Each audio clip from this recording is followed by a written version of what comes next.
Addicts are here. I know you had to restrain yourself, Carrie. It's Porter Wagner's birthday. I know you had to stop yourself. I could have went there. You could have played a Porter Wagner Could have song. went there. I tried. No. Did you? Oh, did you lobby for Porter Wagner? I did, actually. I didn't. I knew Carrie was a huge fan. No, she had a roundabout way. Is there really? I couldn't even Yes, tell you. there is. I couldn't name a Porter Wagner Well, I song. can't either, but there's more to Porter Wagner. Well, he discovered Dolly Parton. Well, I know that. that was the way. That was the roundabout. I was lobbying for a Dolly Parton song. Well, both of those are wrong.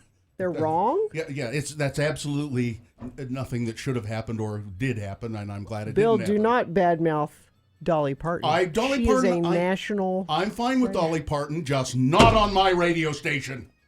Now I really wish we did it. Ken. Not on my radio station. Kenny Rogers and Dolly Parton. Islands in the Stream.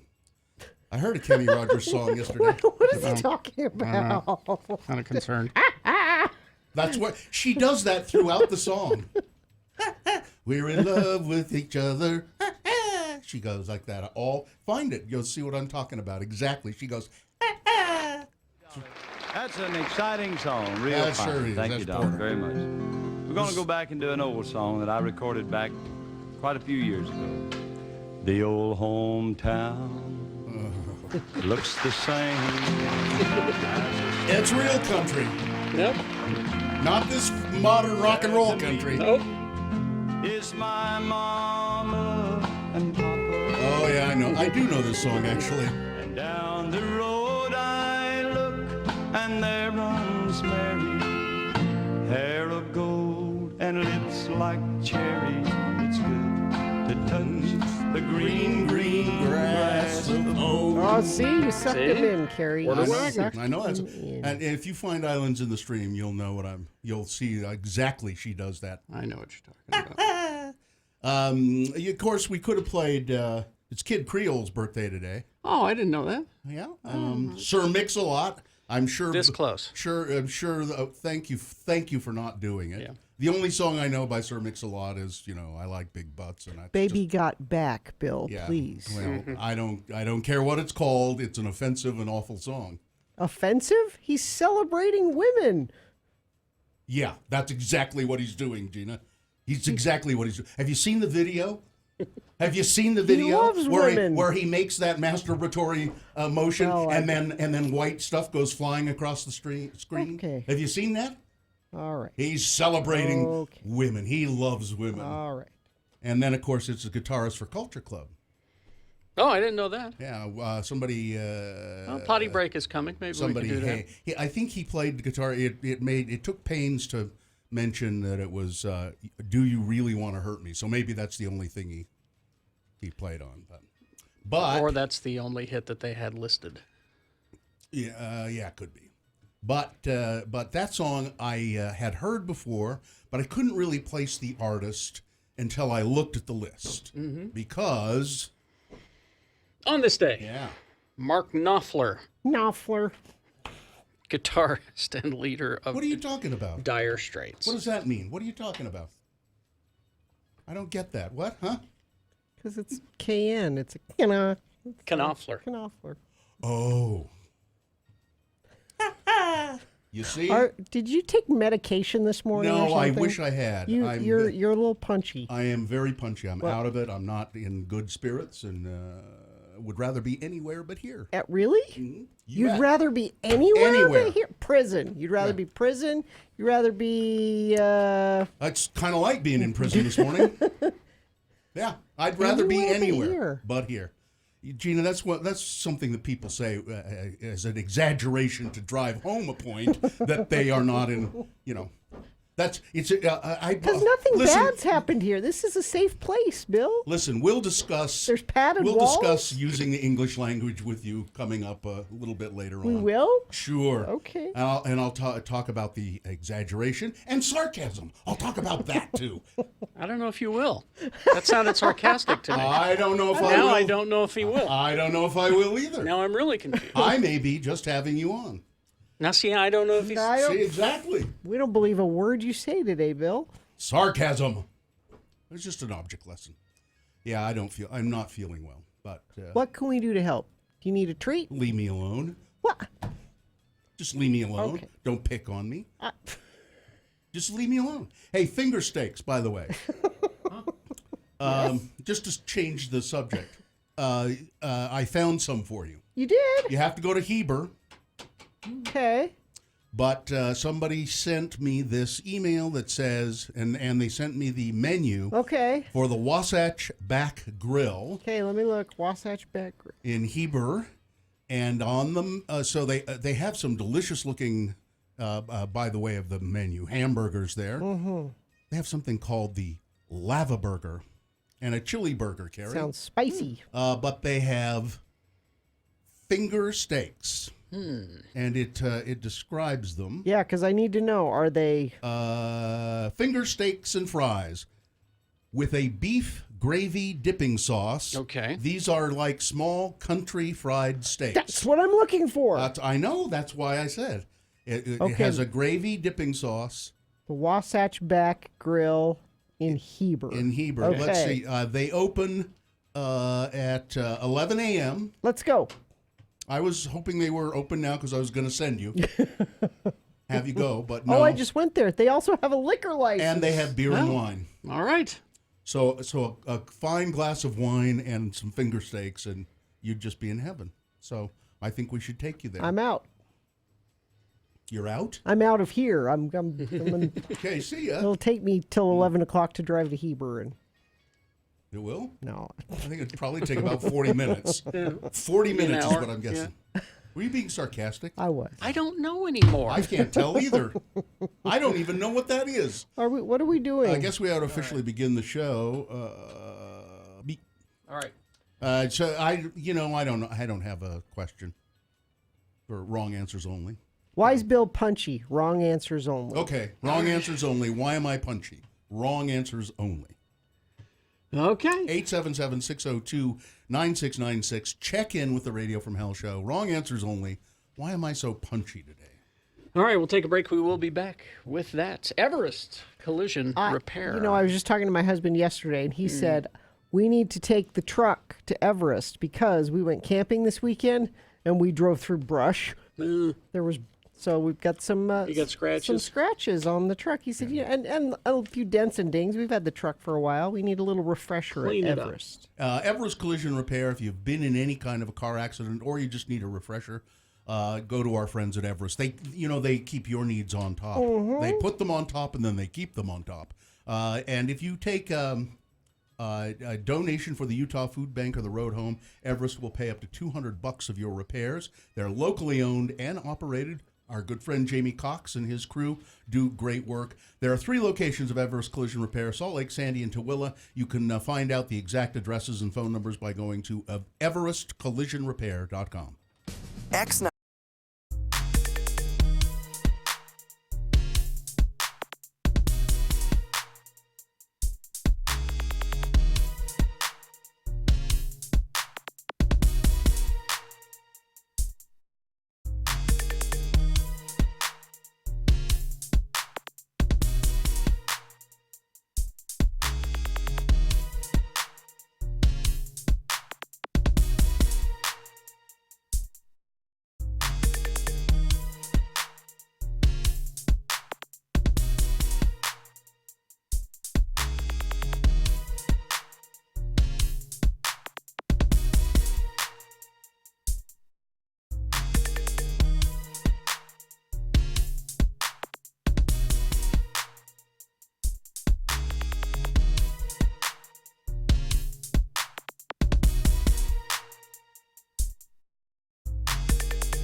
9696. Call 877-602-9696 or text us at 33986. Message and data rates apply. All right, 20 minutes after 6. We'll officially begin the program now. And then nobody's called to check in, so... They don't have an answer to wrong answers only. Why is Bill so punchy? Yeah, somebody said in the chat room, it's the moss. But, Oh, I like it. But that's good. That's good. That's good. But go ahead. Health insurance should be personal with doctors you know and trust in your neighborhood. Quality care from award-winning hospitals and doctors. That's what you get with University of Utah Health Plans. Choose you. The moon is almost full. 91.8% of full. The moon will rise today at 7:03 p.m. Today being Monday, it's the 12th day of August in the year of our Lord 2019, and this is North America's punchiest radio broadcast. It's the Radio from Hell show, starring the Lords of Morning Radio, Kerry Jackson and Bill Allred and Gina Barberi. The executive producer of the Radio from Hell show is Katie for short. I know Hannah and Bailey are here helping out today. I don't know if there's anybody else. That's it. That's it? Isn't that enough? All right, that is plenty, I think. So, there you go. All right. 877-602-9696 if you have a mind to check in. Yeah. Why is Bill punchy? Wrong answers only. I didn't sleep well. I'm not. You're off? Yeah. I'm just off. I'm off my feed. How do we get you back on? I watched The Hateful Eight over the weekend, though, on Netflix. So I hadn't seen it in the movie theater. And so I guess he added a whole bunch of material to it, and then he's divided it up. Quentin Tarantino being he divided the movie up into 4 chapters. Oh, really? Yeah, and it works really. I mean, it works great. It's and it. I didn't really know what to expect when I started watching it, and I just so thoroughly enjoyed it because of Samuel L. Jackson mostly. He was just incredible, and you know who else is really good is Kurt Russell. Well, the whole cast, I think, is good in that movie. Kurt Russell is obviously doing a John Wayne impression. I mean, it's just obvious, you know. And people say, "Oh, come on!" No, when he was Snake Plissken in Escape from New York, I thought he was dead. It's Snake Plissken. I thought you were dead. He somebody asked him, why, how did you come up with your performance? What'd you do? And he said, I just imitated Clint Eastwood. Yeah. I mean, it's from Dirty Harry. Yeah, it's clearly a Clint Eastwood and impression. then you go back and listen to it, and he's absolutely imitating Clint Eastwood. Now, the John Wayne isn't quite that obvious, but he does have a lot of that same, Well, on Friday, Sue insisted that we go see Once Upon a Time in Hollywood. Oh, good. Now, you didn't know the ending, right? I did. I read. Oh, you did? Yeah. Spoilers don't bother me. Yeah, it probably was a little better if you didn't know what happened, but it's still it didn't. I don't think it would ruin the movie. It didn't ruin the movie. Yeah. Did you like it? See, here's the thing. There were enough Easter eggs for me to keep me interested. But there were people in that theater that were bored. Really? Yeah.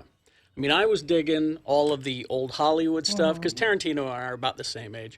So all the old Hollywood stuff, the TV stuff, the radio stuff, all of that. It was like he was making the movie just for me.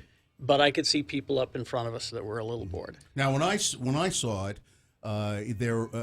people laughed a lot through it, there are a lot of laugh lines in it. Oh yeah, it's sort of a comedy in a lot of ways. I tried to go see it, but it didn't happen. It didn't happen. And I understand you almost moved to Chicago one time. Almost. It's and I think it's a better movie than The Hateful Eight, for instance. It's not my favorite Tarantino, but it's really good. My favorite Tarantino movie has to be Pulp Fiction, because it's the one that caught I me totally Kill Bill off guard. better than Pulp Fiction. That's Sue's favorite. Is the Kill Bill movies, both of those. I think I really liked Inglourious Bastards a lot. I like Pulp Fiction because I didn't get it the first time I saw it. What is this? The first time I saw it, I'm just going, oh my God, this is so violent. And then I went to see it again because a person on our sales staff hadn't seen it, and so I said, well, I'll go with you to see it, and I went to see it a second time about 2 weeks later and started to laugh and realized, oh, I missed this before. It's a comedy. Kill Bill, I stood up at the end and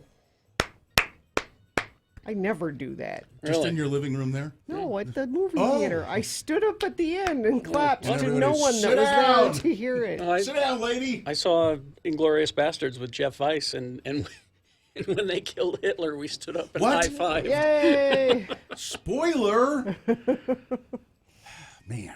Yeah, but Once Upon a Time in Hollywood, and I thought the ending was absolutely fabulous. If I can't get my husband to go this week, I will just go by myself. You know the reason I think it's a little better if you don't know what the ending is, and I'm not going to give it away, is that you have in your mind what's going to happen, and because of historical events, so you have in your mind what's going to happen, and your sense of dread gets worse and worse as the movie goes on. And then once again, Brad Pitt being a complete loser, but the coolest guy in the show. Yep. The guy you want to be. Yep. And when he there he is. takes his shirt off, Carrie, huh? Yeah. Well, you've always had a thing for him, though. Man, up there on the roof with the antenna, I hate him. in the California sunshine. I hate him. Peels off his shirt and I hate See, him. you pops should be in a open a good beer. mood, Bill, thinking pops about open a Brad beer Pitt and- and all. and lights up a red apple cigarette. I hate him. They mentioned red apple cigarettes several times in Hateful Eight. Mm-hmm. You roll your own. He had a bag of roll your own, and once in Spanish. They've been around since the 1800s, you know. Yeah, that's right. Red apple tobacco. Yeah. Where did he right. get that? I wonder. Made He it up. made I it guess. up. I You guess. can do that. Yeah, I know. All right, we have a few. Wrong answers for you Okay, as to why you're punchy. a little punchy. Sex dream about Gina kept him up. Oh, God. No, Tim the Tree Guy. I just wouldn't have come to work if that had happened. Tim the Tree Guy says his life is bliss. Yeah, right. He's constipated. A little. Bourbon in the coffee? Asked teacher Emily. No, that's wrong answers only. Wrong answers. Somebody boiled soiled underpants in his kettle. Ew. Smoke crack. Wrong answers only, folks. That's It's a tumor. it's a tumor. It's not a tumor. Not a tumor. It's the That's the wrong answers only. It's the moss. Crash eastbound 33rd South at northbound I-15 junction in South Salt Lake. The right lane is closed there. And that's it so far. Everything else looks good. If you see something that doesn't look good and want to share it with friends of the program and it's safe for you to text, that means you're not driving. Text it to us 33986. Snowbird's annual Oktoberfest is here. Enjoy classic German beer, food, music every Saturday and Sunday, including Labor Day through October 20th. Get all the details at snowbird.com. Scott Hale, plumbing, Yes. heating, and air. This is what's going on. Back to school savings. You know what? Huh? Well, it's an excuse to have a sale. Actually, $49 off furnace and AC tune-up right now at Scott Hale. $500 off furnace and air conditioner replacement. So if it's gotten old, you ever had to replace a furnace? I did, and it can be quite a project. Well, Scott Hale Plumbing, Heating, and Air can take care of it for you. They're fully licensed, insured, and bonded for all HVAC installations, repairs, and upgrades. And right now, $49 off a furnace and AC tune-up, $500 off a furnace and air conditioner replacement, and they'd be happy to discuss it with you. 100% satisfaction guarantee. What you should do is call Scott Hale Plumbing, Heating, and Air. It's 801-264-HALE. That's 264-HALE. ScottHale.com. When Carrie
X96. All right, 634. Full strength, big boy news and opinioendo. Brought to you by. When it comes to mortgage lending, call Rick at Vintage Lending. Where else are you going to go? 16 years experience. Call Rick, 801-809-SAVE or loansbyrick.com. Well, Gina Davis lied to Oprah. What? About what? She lied to Oprah. What? And there it is a scandal. I don't think you can do. I think that's a I know. punishable offense. She committed the unholiest of sins. She lied to Oprah, or at least she said so under oath in her nasty marriage breakup lawsuit. Now, it's been reported that the lawsuit between Reza Jarrah, I guess it is, Jarrah, Jarrah, and Gina Davis, he filed for divorce, and he asked for spousal support and a property split. Okay. She says, you can't have a divorce if you were never married. Oh. And he ain't entitled to what he's asking.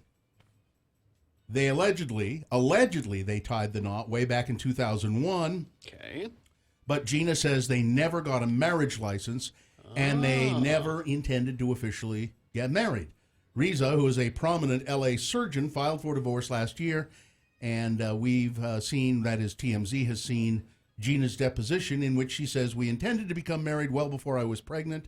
We did not discuss having a false marriage. We intended to become married, to be totally married. Yes, we did intend that.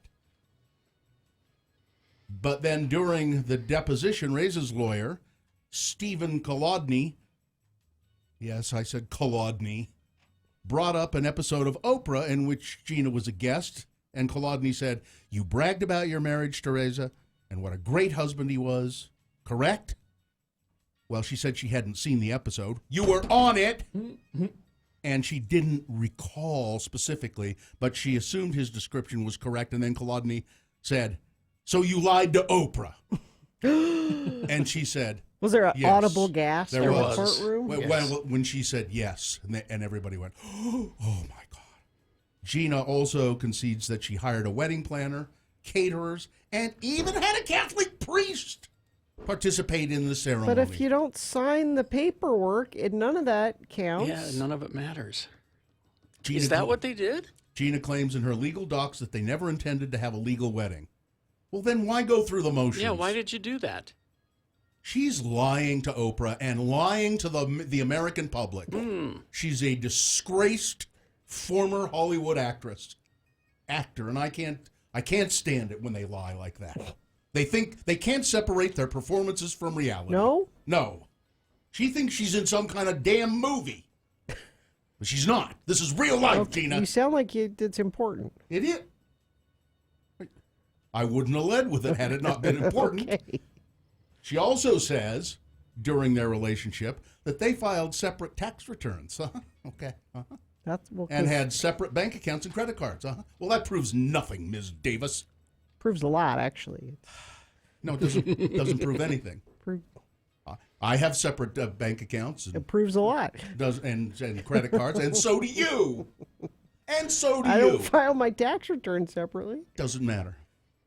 So I was shocked to see this, that Jeffrey Epstein is dead.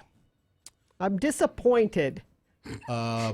Well, I wanted shame, public shame for months in a trial is what I wanted. Well,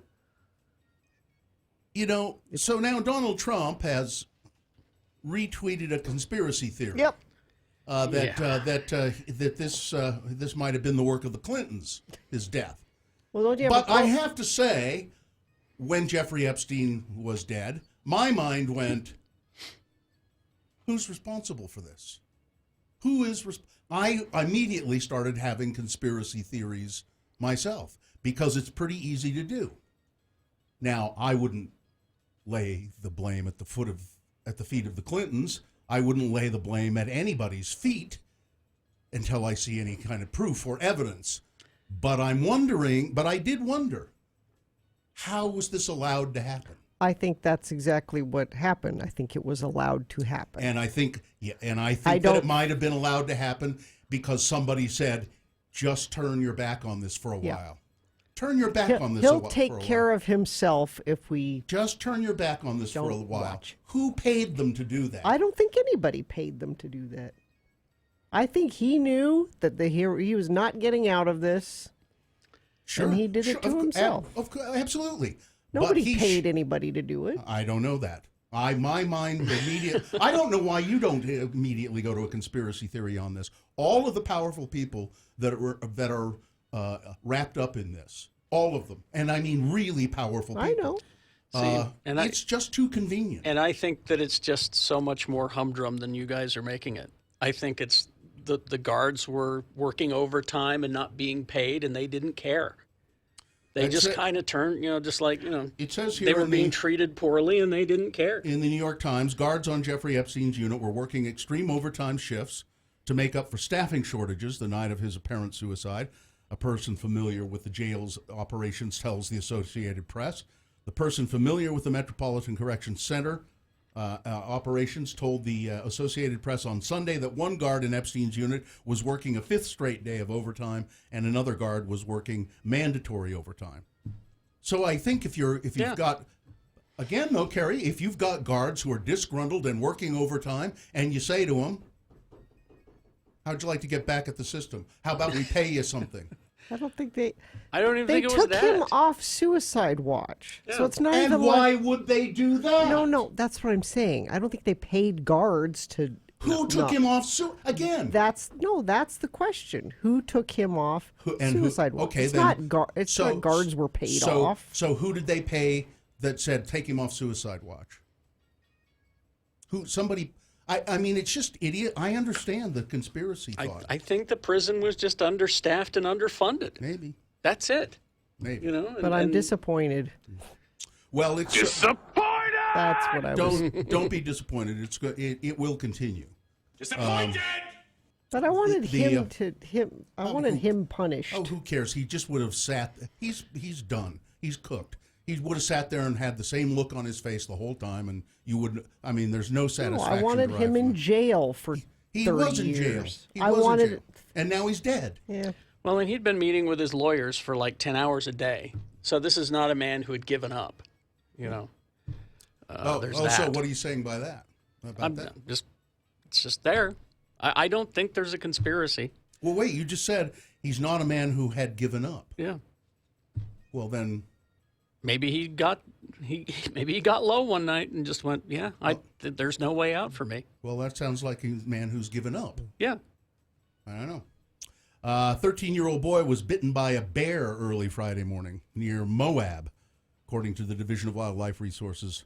At the Dewey Bridge campground along the Colorado River, DWR officials said that the boy was bitten by a smaller bear just before 6 a.m. A smaller bear. He sustained. So that indicates to me, the way this is written, that he was bitten by a larger bear at some other time. But he sustained injuries to his right cheek and ear. The boy was treated and released from Grand Junction, Colorado Hospital the same day. He said the bear was about his size. He was about this tall. It is the division's policy to euthanize bears that don't demonstrate a fear of humans. They're working with the U.S. Department of Agriculture, Wildlife Services to try and track and capture the bear. And also a bear, and I'm tributing all of this to a conspiracy.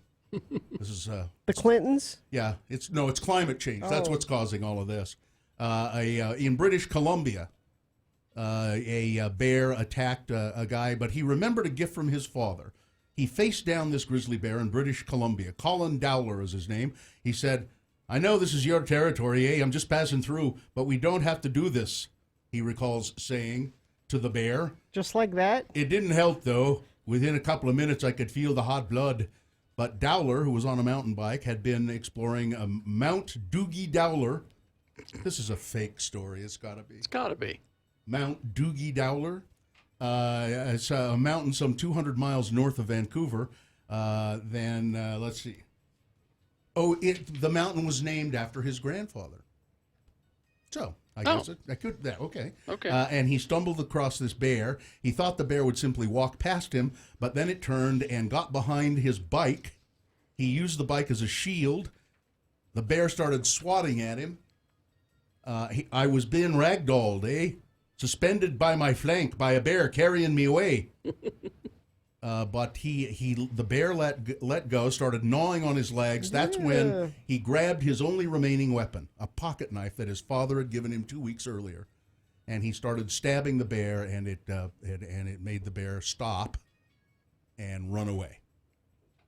Mount Doogie Dowler. Joe Biden. Bill, we are voting for him if he is on the ballot. I don't care how many gaffes he makes. We are voting. Former Vice President Joe Biden putting another nail in his election coffin. So here's my question, because you read these stories all the time. Why is it that it's never Trump puts another nail in his coffin when he said this, and that would be 5 of those a day? Well, I think at first there was, but then it seemed to be that it didn't do any good. So I don't know why. The Trump people don't get to point this out. They don't get to. I'm sorry. It's minor by comparison. They don't have that privilege. And give them a break. There's a lot of mass shootings. Sorry. I can't remember which ones. Those were kids in around Parkland, they came to see me when I was vice president. He said that? Yeah. Oh. Those kids in Parkland came up to see me when I was vice president. No, they didn't. You weren't vice president. Yeah. He maybe was thinking of Sandy Hook. I don't know. The Hill has reached out to the Biden campaign for comment. A campaign official told Bloomberg that the former vice president was thinking of Sandy Hook. But he said Parkland. He did meet with the Parkland students, but he was not the vice president at that time. And I think those were probably really smart white kids. He's getting worse. I know. He's getting worse. And, we'll see. It's UTA Change Day. Change? Mm-hmm. They are changing, and this is system-wide, routes. I believe that there's no longer going to be, my street has always been a major bus route, but I think it's not anymore. They've changed it. And many other changes they took effect yesterday. System-wide change impacting bus routes in 6 counties. We have roughly 120 bus routes. More than 50% of them are changed or are going to be changed. It's the biggest change we've ever had, and that's fun. That's interesting because as I was driving to work today, a bus was like right next to me going down 2nd South, and I thought to myself, that's a change. I've never seen, as all the times I've been driving this route to work, and there's never been a bus next to me. Well, I think that's a change. They're using 2nd South now as a major route instead of 1st or 4th. Let's see, anything else here? We've got sports coming up. Should we get to that? One more story? Or one more quick one. You remember that gang leader in Brazil who tried to disguise himself as his daughter? Yes. To get out of jail, and then he got too nervous, and that's what caught him? He's dead. The Clintons did that, too. He was a member of Brazil's Red Commune drug faction. He was serving a nearly 73-year sentence when he tried to flee on Saturday with the help of a silicone mask, a black bra and a wig, and a skin-tight T-shirt emblazoned with 3 pink donuts. His alias was Bacino, or Shorty, and he has been found dead in his jail cell. The Clintons are behind this. The Hillary. They're all in on it. Obama, Soros. These people hate America. Yeah, there you go. I have a question. Hi, Amy Donaldson. Oh, hi, Amy Donaldson. If the Clintons are so good at taking out people that threaten them, why can't they win? Why couldn't Hillary win Wisconsin? That's all I'm saying. Yeah. 600 votes. Yeah. If you're that powerful. Yeah. I did enjoy it. You couldn't kill all 600 people. Well, you don't have to kill them, but I mean, if you're that powerful that you can order someone killed, You right? can You surely think buy you would an have election. other power. Exactly. Yeah. I know there are allegations against other people who've fought elections. Okay. So weather, traffic. Weather brought to you by $500 off furnace and air conditioner replacement. That's a hail of a deal. Get comfortable. Stay comfortable with Scott Hale Plumbing, Heating, and Air. Call 801-264-HALE. It's lovely. This morning I walked out and went, ooh, it's just felt a like fall a little crisp. It was nice. I mean, don't get too used to it, but cooler today. 85 for a high today. Traffic. Gina, this is no joke, it says. in our text line. There are a herd of deer running through the streets of Midvale. I almost hit them on 72nd South, about 50th West. They were running south when I saw them. There were about 5 or more of them. That came in via text at 33986. Also crash eastbound 33rd South, northbound I-15 at the junction in South Salt Lake. The right lane is closed. Snowbird's annual Oktoberfest is here. Enjoy classic German beer, food, and music every Saturday and Sunday, including Labor Day through October 20th. Get all the details at snowbird.com. Sports? Have you been to Moochie's lately? They're cooking up something new for you besides their famous authentic Philly cheesesteaks. Try the new Philly cheesesteak egg rolls, differently delicious. Amy Donaldson Sports. Break. Well, here she is, Amy Donaldson Sports Break, and she's here to talk about sports. You can read her reportage in the Deseret News, DeseretNews.com. You can hear her on a podcast called Voices of Reason, and follow her on Twitter, AD on Sports. Hi. Yes, where you see lots of pictures of dogs Yes. and puppies. I appreciate that. Okay, what's your lead sports story? My lead sports story is Real Salt Lake firing Mike Petke. Yeah. They fired him. Fired him last night. Wow. I think they said officially, like, per his contract, we terminate the contract, but that's being fired. Yeah. I don't think anyone would argue about that. No. We didn't fire him. We terminated his contract. He was supposed to come back to work today. You remember he had the incident with the officials on July 24th during that game. And I didn't realize that he got the stiffest penalty any coach in the MLS has ever gotten. Had. Wow. Yeah. So And apparently what he was yelling, he yelled some homophobic in Spanish. Yeah. slur in Spanish. Oh, really? Yeah. And so I think what did it was some continued pressure, but also it doesn't hurt that Freddie Juarez helped the team earn 7 points while Mike Petke was out. So He's the assistant coach? He's the assistant coach, and he'll be the interim coach for the rest of the season.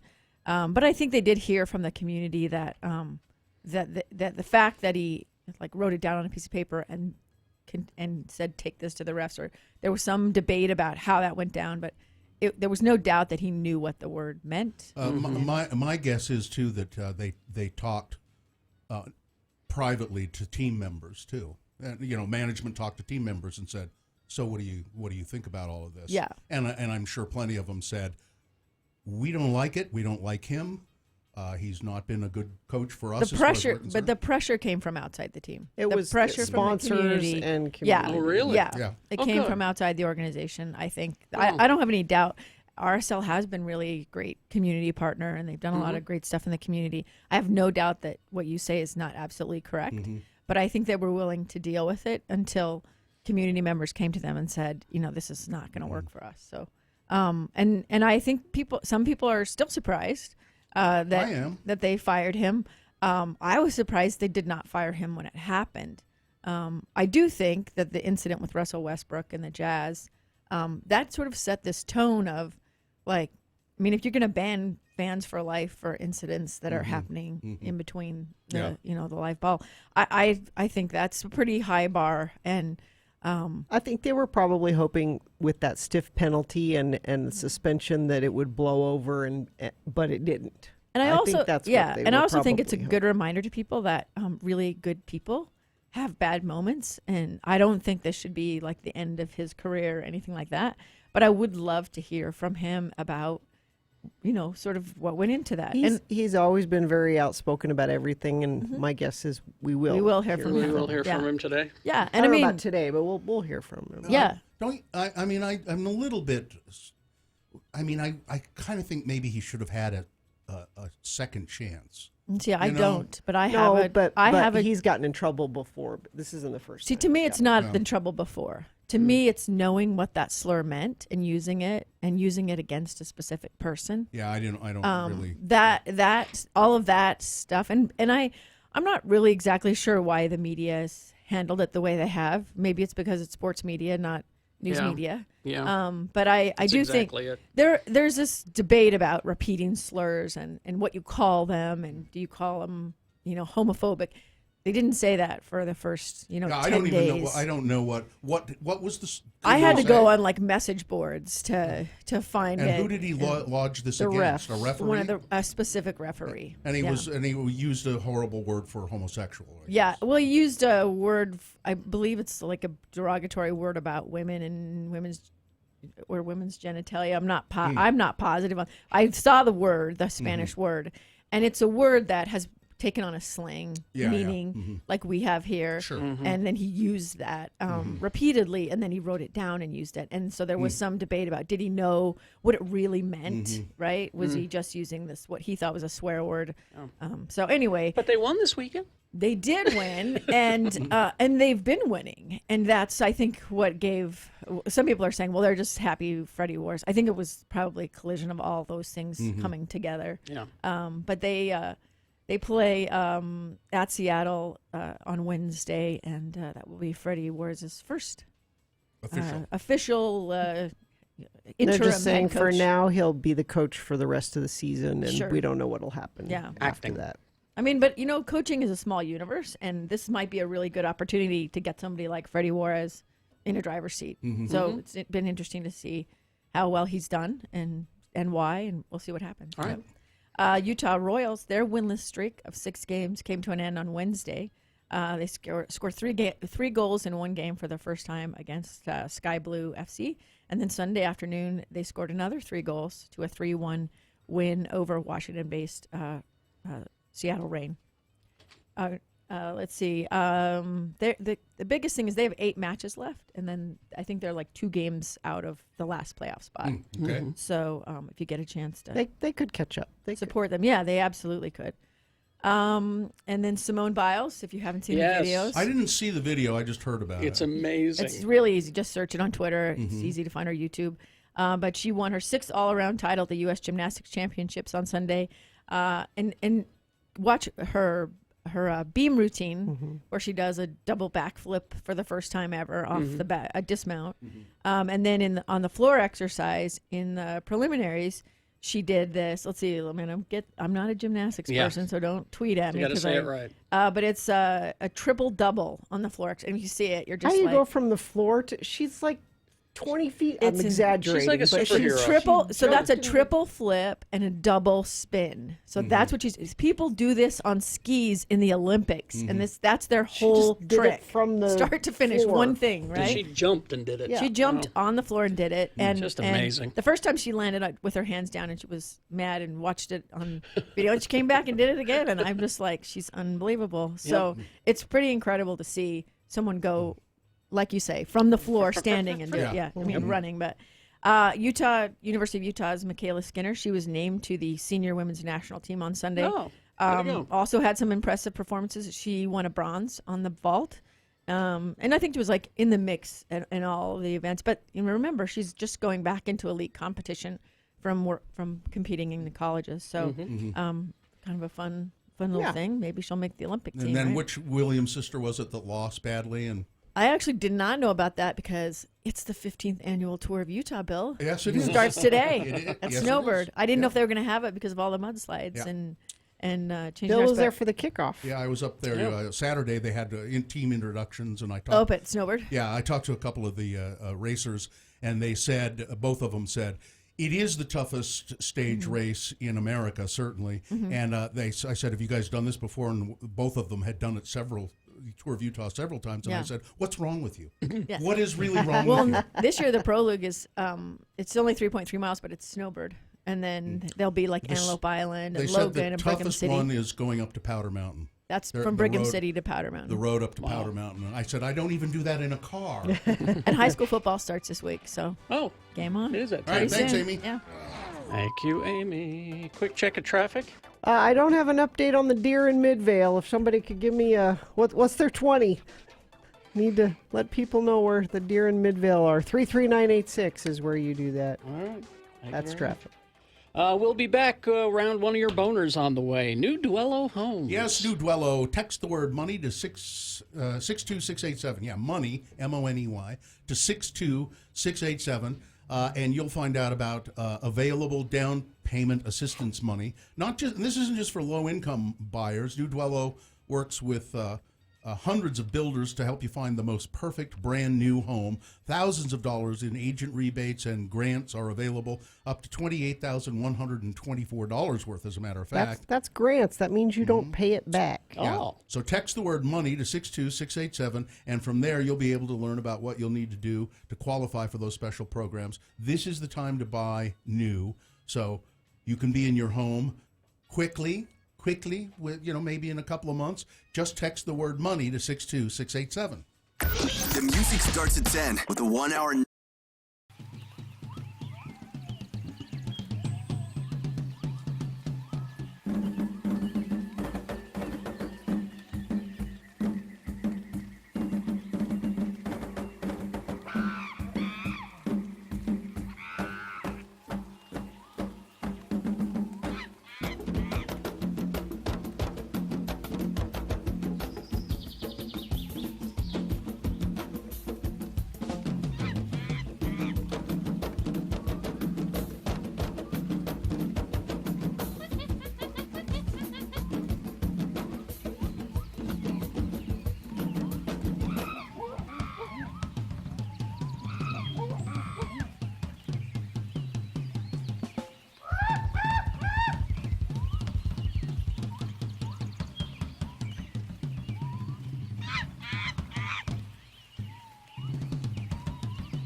on X96.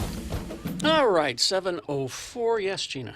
Apparently, we're stoked, it says here. I am. Stoked about all the events going on at Snowbird. Oh, okay. Stoked. One of the events is us. We'll be doing our show from up there on Friday morning. Also, Oktoberfest. Stoked. I'm stoked. Stoked for Oktoberfest. If you want to book your stay for Oktoberfest, snowbird.com. Or maybe you'll win a getaway from us right now. Let me give you a keyword, and you'll text it to 33986 for your chance to win. The keyword is lazy. Lazy, lazy. Text that to 33986. We, for many years, the Radio from Hell show, that is, went to a convention for morning show hosts called Boot Camp. It's held every year. They used to move it around, but it's pretty much now just in Chicago always. And did we go last year? We went last year. Yeah, we did. Yeah, we went last year. And we've gone maybe 10, 12 or more times to this. We've gone to it a lot. Well, this year, instead of us going, we thought it would be a good idea to send our new producer, Katie, who's never been a producer before, to now this is for morning shows, but they do things for producers as well. They have producer forums and things like that. Yep. And I'm interested, Katie, in your perception of what has become sort of humdrum for us in a way. What was your perception of the whole conference just in general? Well, I mean, I absolutely loved it, to be completely honest. I met so many really cool people. I found out there are no morning show producers in Canada. Really? Yeah. I didn't know that. I sat down Well, with, that's worth the price of the ticket right I there. never knew that. I know that. I sat down with a woman who's been a morning show broadcaster in Canada for, I think it was 30 years. And she bought an entire bottle of wine for me and her to sit and talk over because she wanted to know everything that I did because they don't have them in Canada.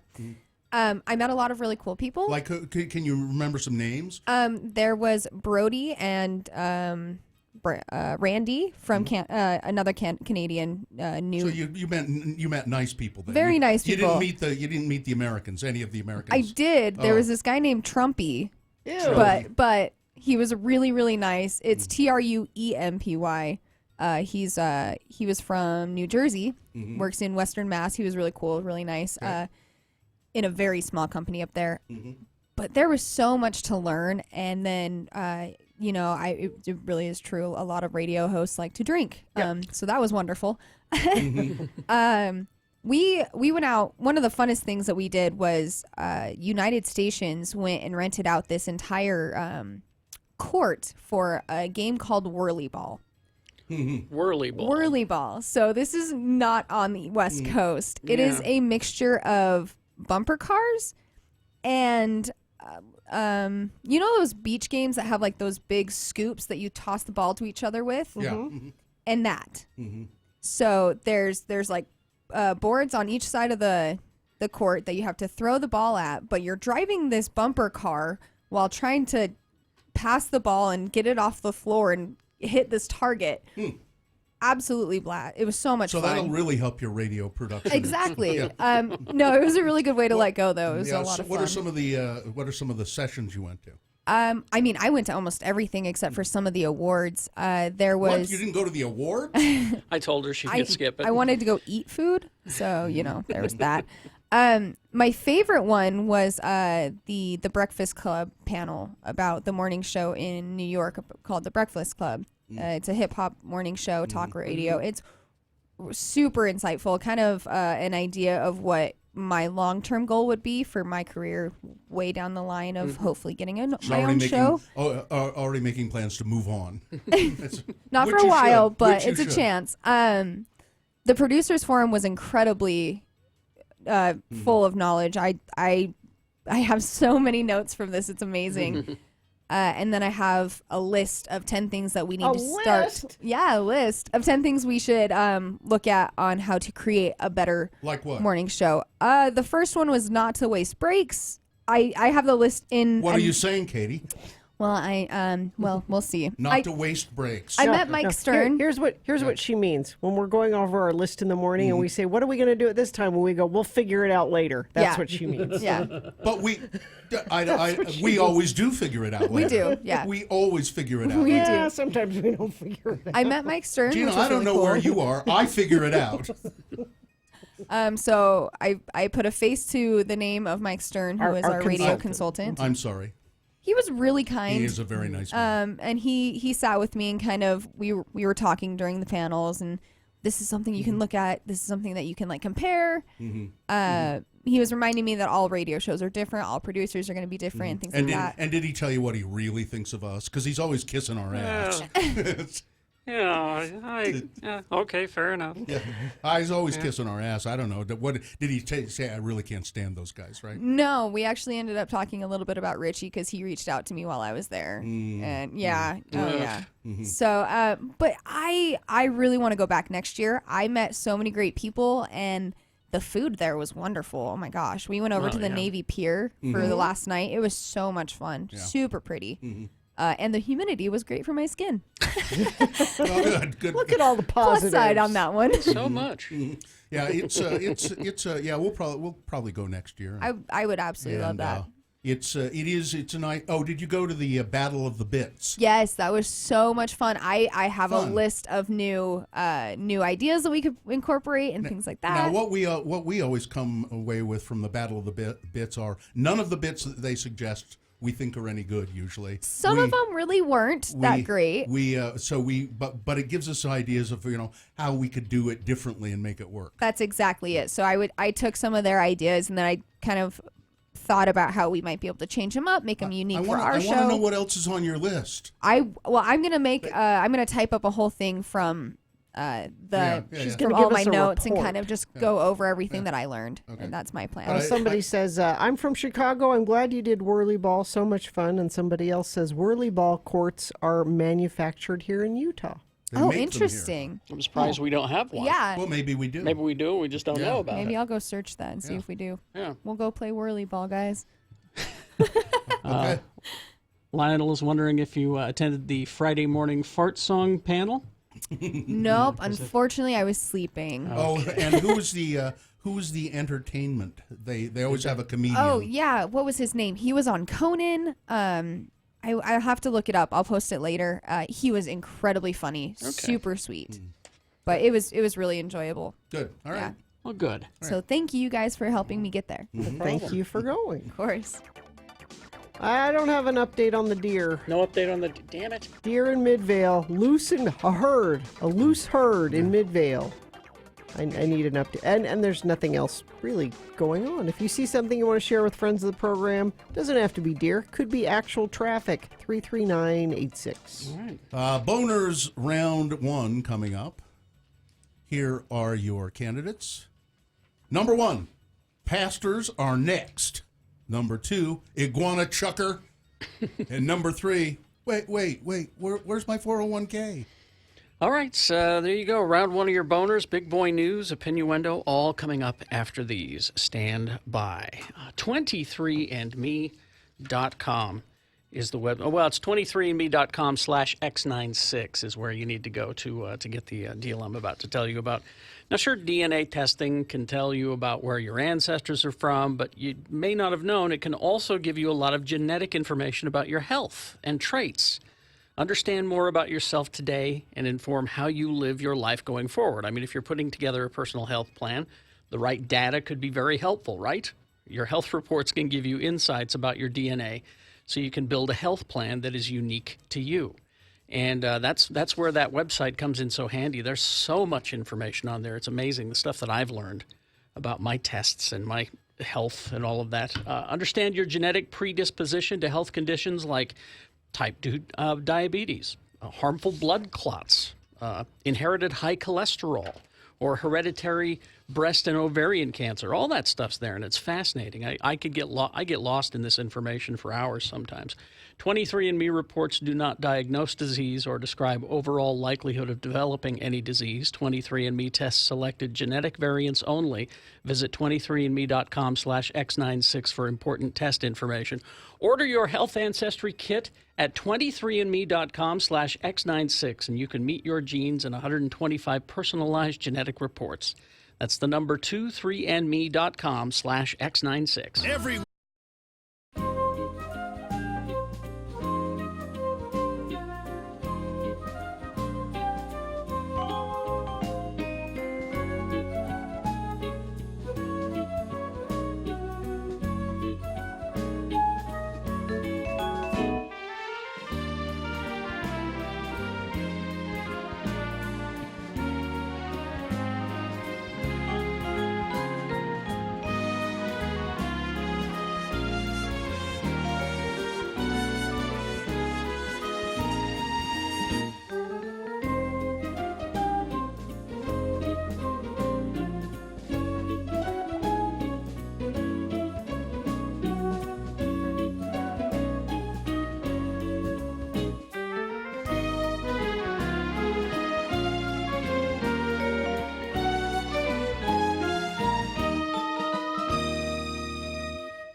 9696 or text us at 33986. Message and data rates apply. All right, you're going to need that info. Roger's having a breakdown. You're going to need that info to vote for round 1 of your boners. Here we go. Presenting to you 3 news stories. These are examples of bad, stupid, funny human behavior. And you'll decide with your votes of these 3 candidates which one is the worst, which one deserves to go forward to boner fight and possibly become boner of the day. See if it wins here.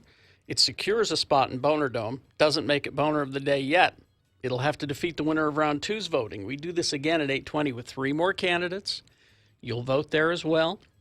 You'll take the champion of round 2 and set it into Boner Dome. 9:20 this morning is when boner of the day is actually decided. Right now you're picking the champion for round 1, so choose wisely. 2 candidates now, a third after the news.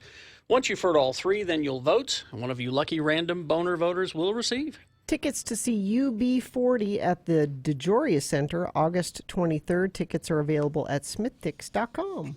Boner candidate number 1, pastors are next.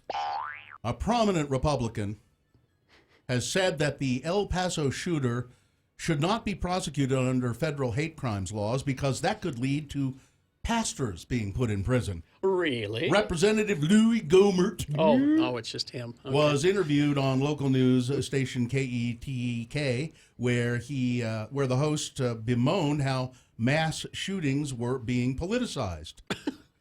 Gohmert said that he was interviewed, where he said that he was particularly distraught that people were calling for the El Paso shooter to face hate crimes charges, even though he allegedly killed at least 22 people at a Walmart because he hated Hispanic people. Yes. Well, there is no death penalty under federal hate crimes laws, Gohmert said, implying that the only purpose of hate crimes legislation would be to get the death penalty. But then he said the real reason he doesn't want the Matthew Shepard Act used against the El Paso shooter is because he believes that pastors who don't like LGBTQ people are pretty much indistinguishable from the El Paso shooter. Are they shooting people? So these pastors? All of this screaming and yelling, and we need to punish him for hate crimes. Well, that's just going to be something used to lock up some preachers someday. What he said. This makes zero sense. It's Louis Gohmert. Yeah. He never makes sense. He has a difficult time making sense because he functions with about 1/4 of the brain power of a normal human being. Conservatives often conflate hate crimes and hate speech in order to argue that hate crimes laws will be used to punish otherwise legal speech. The threat of a pastor being put in jail for condemning homosexuality is supposed to turn people against hate crimes laws. But hate crimes and hate speech are different things. Yes. Boner candidate number 1. Telling you the pastors are going to be next.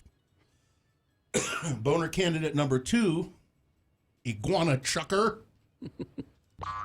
An Ohio judge has told a man who threw an iguana at a restaurant manager he just happened to have that he's not allowed to brag about his crime. What? 49-year-old Arnold Teeter pleaded guilty to cruelty to animals and resisting arrest.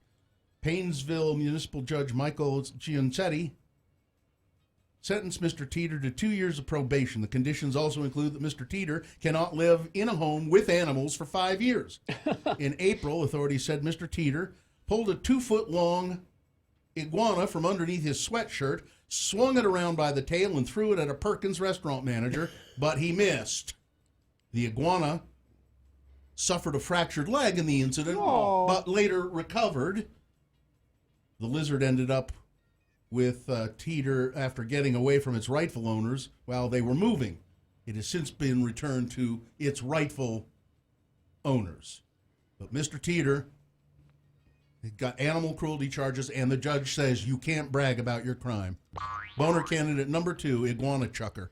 Coming up in a moment, boner candidate number 3. Wait, where is my 401k? All right, boner candidate number 3 for round 1. Coming up after this, big boy news and opinioendo brought to you by... I'm going to tell you how wonderful this is, and you're going to say, great, I want to go there today. You have to wait till tomorrow. Plan now for your eating tomorrow at Feldman's Deli, 20th East, 27th South, Utah's only authentic Jewish deli, serving breakfast and lunch Tuesdays through Saturdays, dinner Thursdays through Saturdays, music Friday and Saturday nights. Everyone meets at feldmansdeli.com.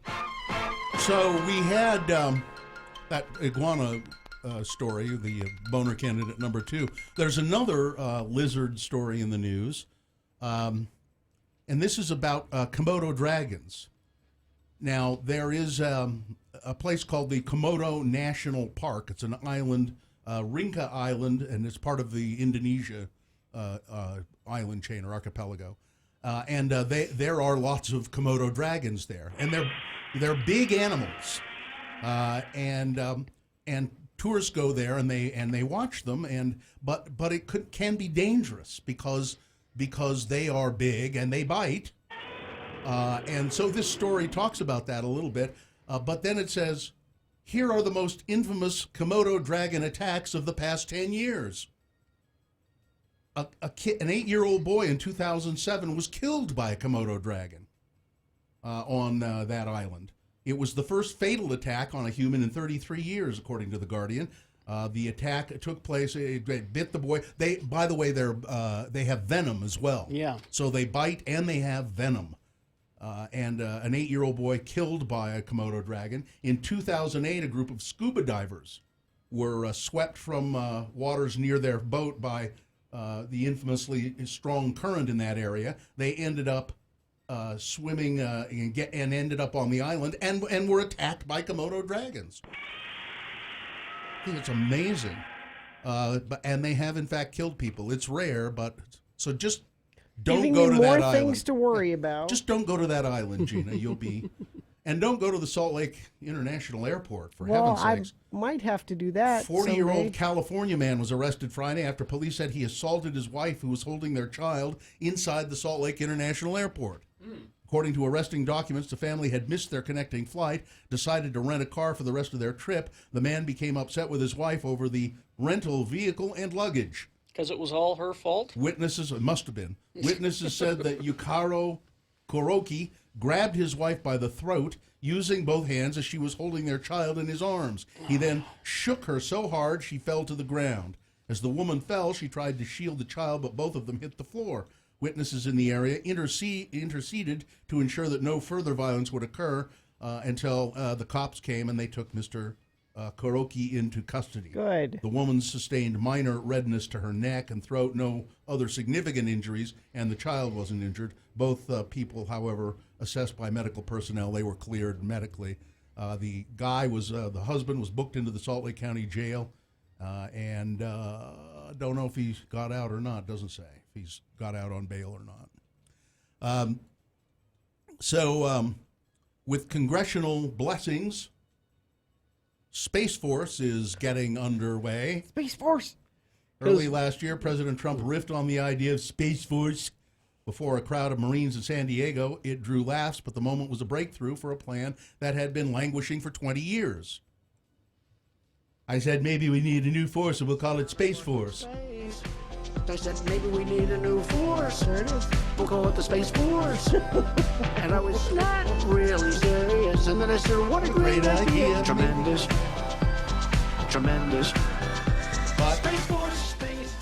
But they are, in January of 2001, a special commission had been set up to examine this idea.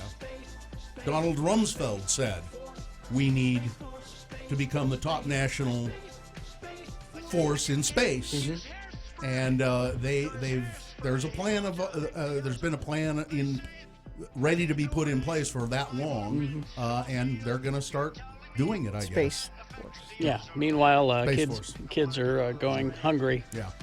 Down here. But that's yeah. It's important. Here's a good reason to vote for Bernie Sanders. He says that if he becomes president, this is hilarious. or when he becomes president, he'll reveal whether aliens are real or not.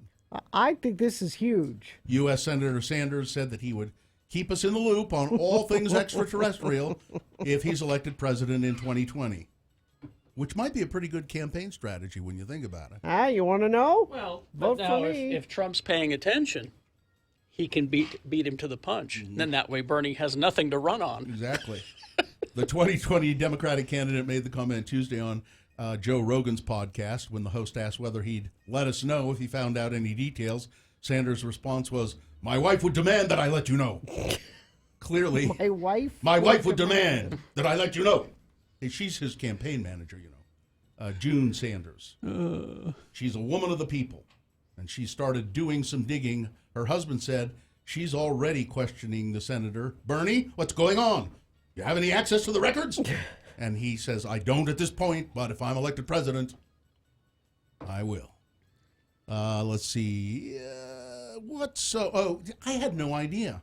About what? That the Raging Waters, more recently known as Seven Peaks out here on the west side, it didn't open this year. It's been closed. Really? Yeah, it used to be a mecca of summertime fun, but now Raging Waters is an overgrown eyesore and the site of 2 fires this summer.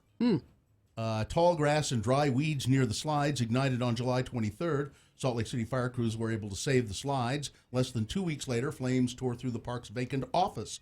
Fire department investigators are looking into whether homeless squatters in the building started the blaze. So is the abandoned water park a hazard? Well, it kind of seems that way, doesn't it? Anytime there's generally unkempt property at that point, it can be a fire hazard, said Salt Lake City Fire Department Captain Adam Archuleta. It has fallen into disrepair. There's been a lot of years that it just hasn't been maintained very well, said Andrew Johnson, 2nd District 2 City Councilman. As of this week, it's going to be secured better, so more fencing to try and make sure that there's not a fire there, the weeds and those kind of things, property damage, that sort of thing. The water park belongs to Salt Lake City. So it's been, in past years, leased out to private private entities to run.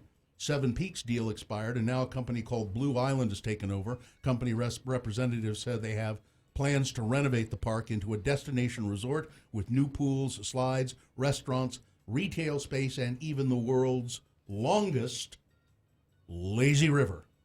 I love a lazy river. You'll get in the water if it's a lazy river? I mean, a private lazy river. I like a. You want your own? I don't want anybody else. Is that something that I should look up in the Urban Dictionary?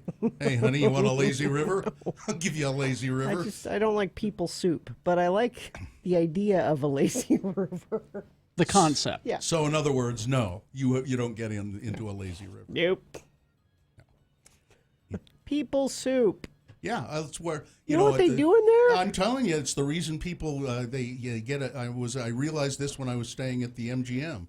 They have a nice lazy river there. Everybody's sunning themselves, and then periodically you get up and get in the lazy river because you have to pee. That's why people go all the way to the bathroom. No, of course not. I do.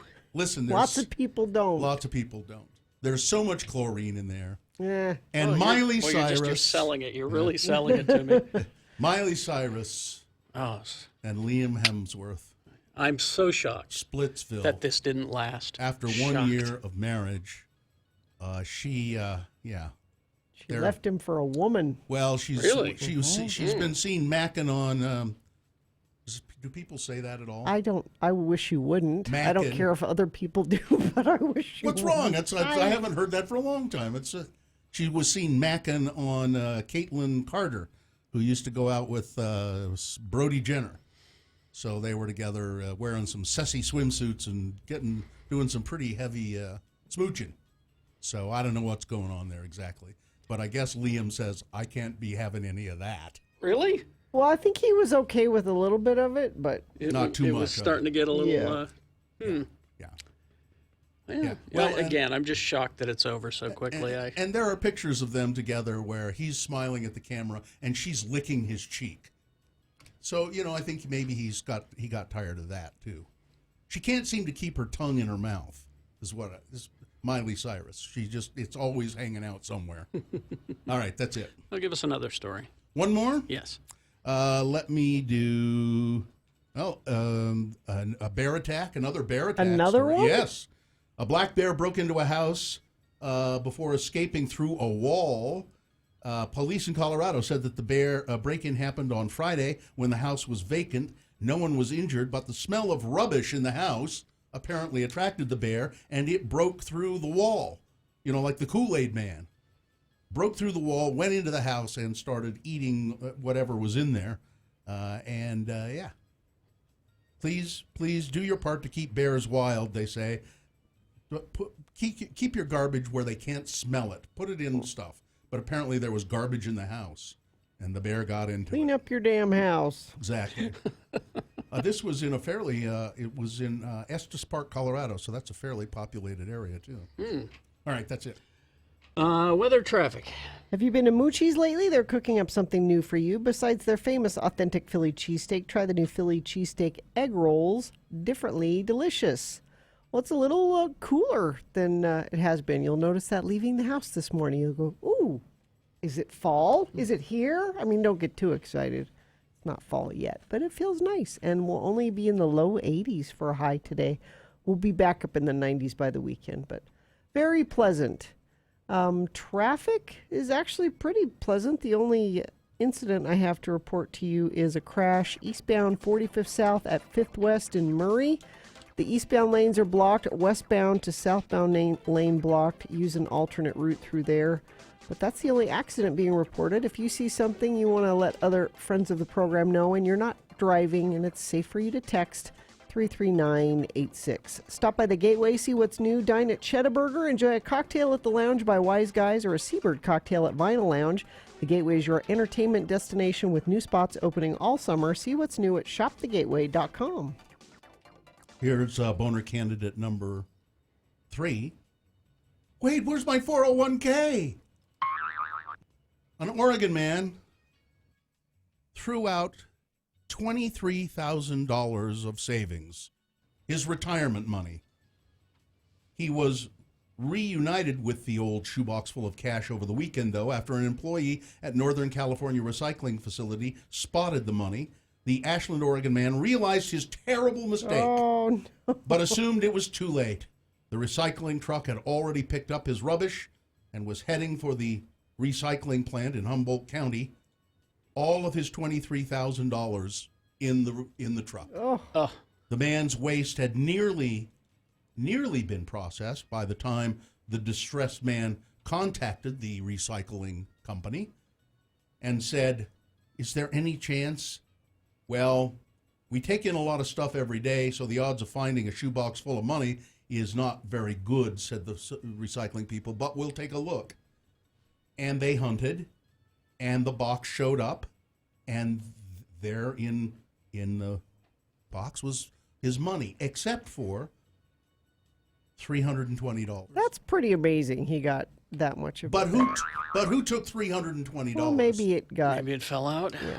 I mean, I'm amazed they found that much of it. But the fact that he threw it away accidentally, boner candidate number 3. All right, let's review the first 2 and vote. Boner candidate number 1, the pastors are next.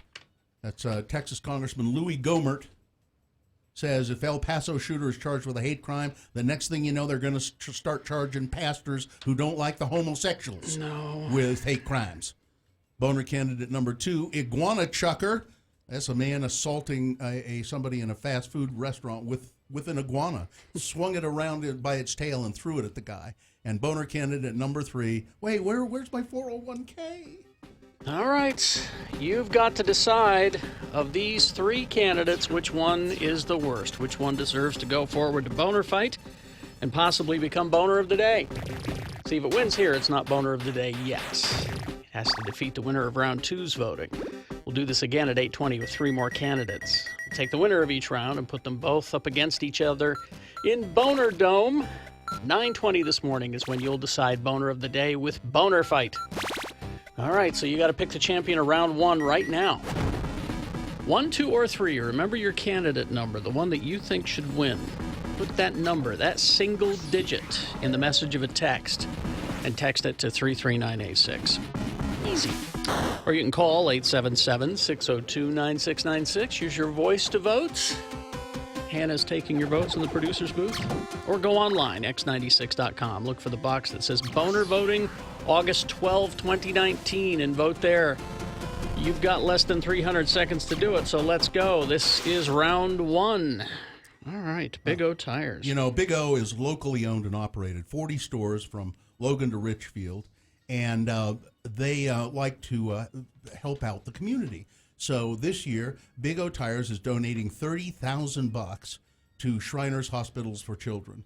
That's great. So join Big O this year. They're having an annual walk. It's called the Walk for Love. It's on September 21st at 9 a.m. You can register by the 23rd of August, and you'll save $5 with the promo code EARLYBIRD. You go to lovetotherescue.org to register for that. And right now, Big O Tires has a deal. You can save $100 off a set of 4 Big O brand tires through the 25th of August. And don't forget, Big O has no credit needed financing available, and they do a great job with your tires. I go to the one on 2nd East and South Temple. They're very nice guys and help out just immeasurably. So if you want to find out more, go to the team you trust, BigOTires.com. Start your workday at 10 a.m. with a 1-hour nonstop music.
all read on Twitter at RFHBill. This is Radio from Hell on X96. It's time to award Boner of the Day. And that's brought to you by... In part by a steak salad.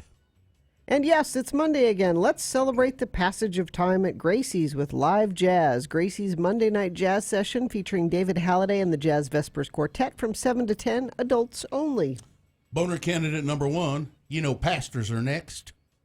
Texas Congressman Louis Gohmert, he is such a Gohmert, says that, if that El Paso shooter, you charge him with a hate crime, the next thing you know, they're going to be charging pastors. How do you figure? With hate crimes.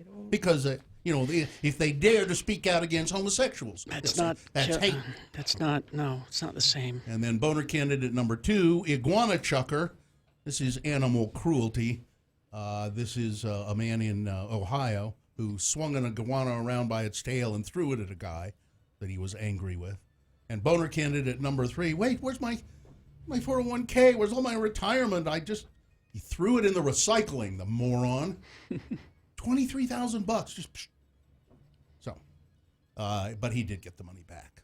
Jeffrey won some tickets to see UB40, and the winner was boner candidate number 1. Pastors are next. Okay. All right, that's the winner of round 1. It has secured a spot in Boner Dome. It's there now, just sitting and waiting. Rubbing its hands together. Doing a little stretching, kind of. I think it's resting up. Yeah, getting ready to go up against the winner of round 2's voting. We'll do this at 8:20. 3 more candidates. We'll get another champion.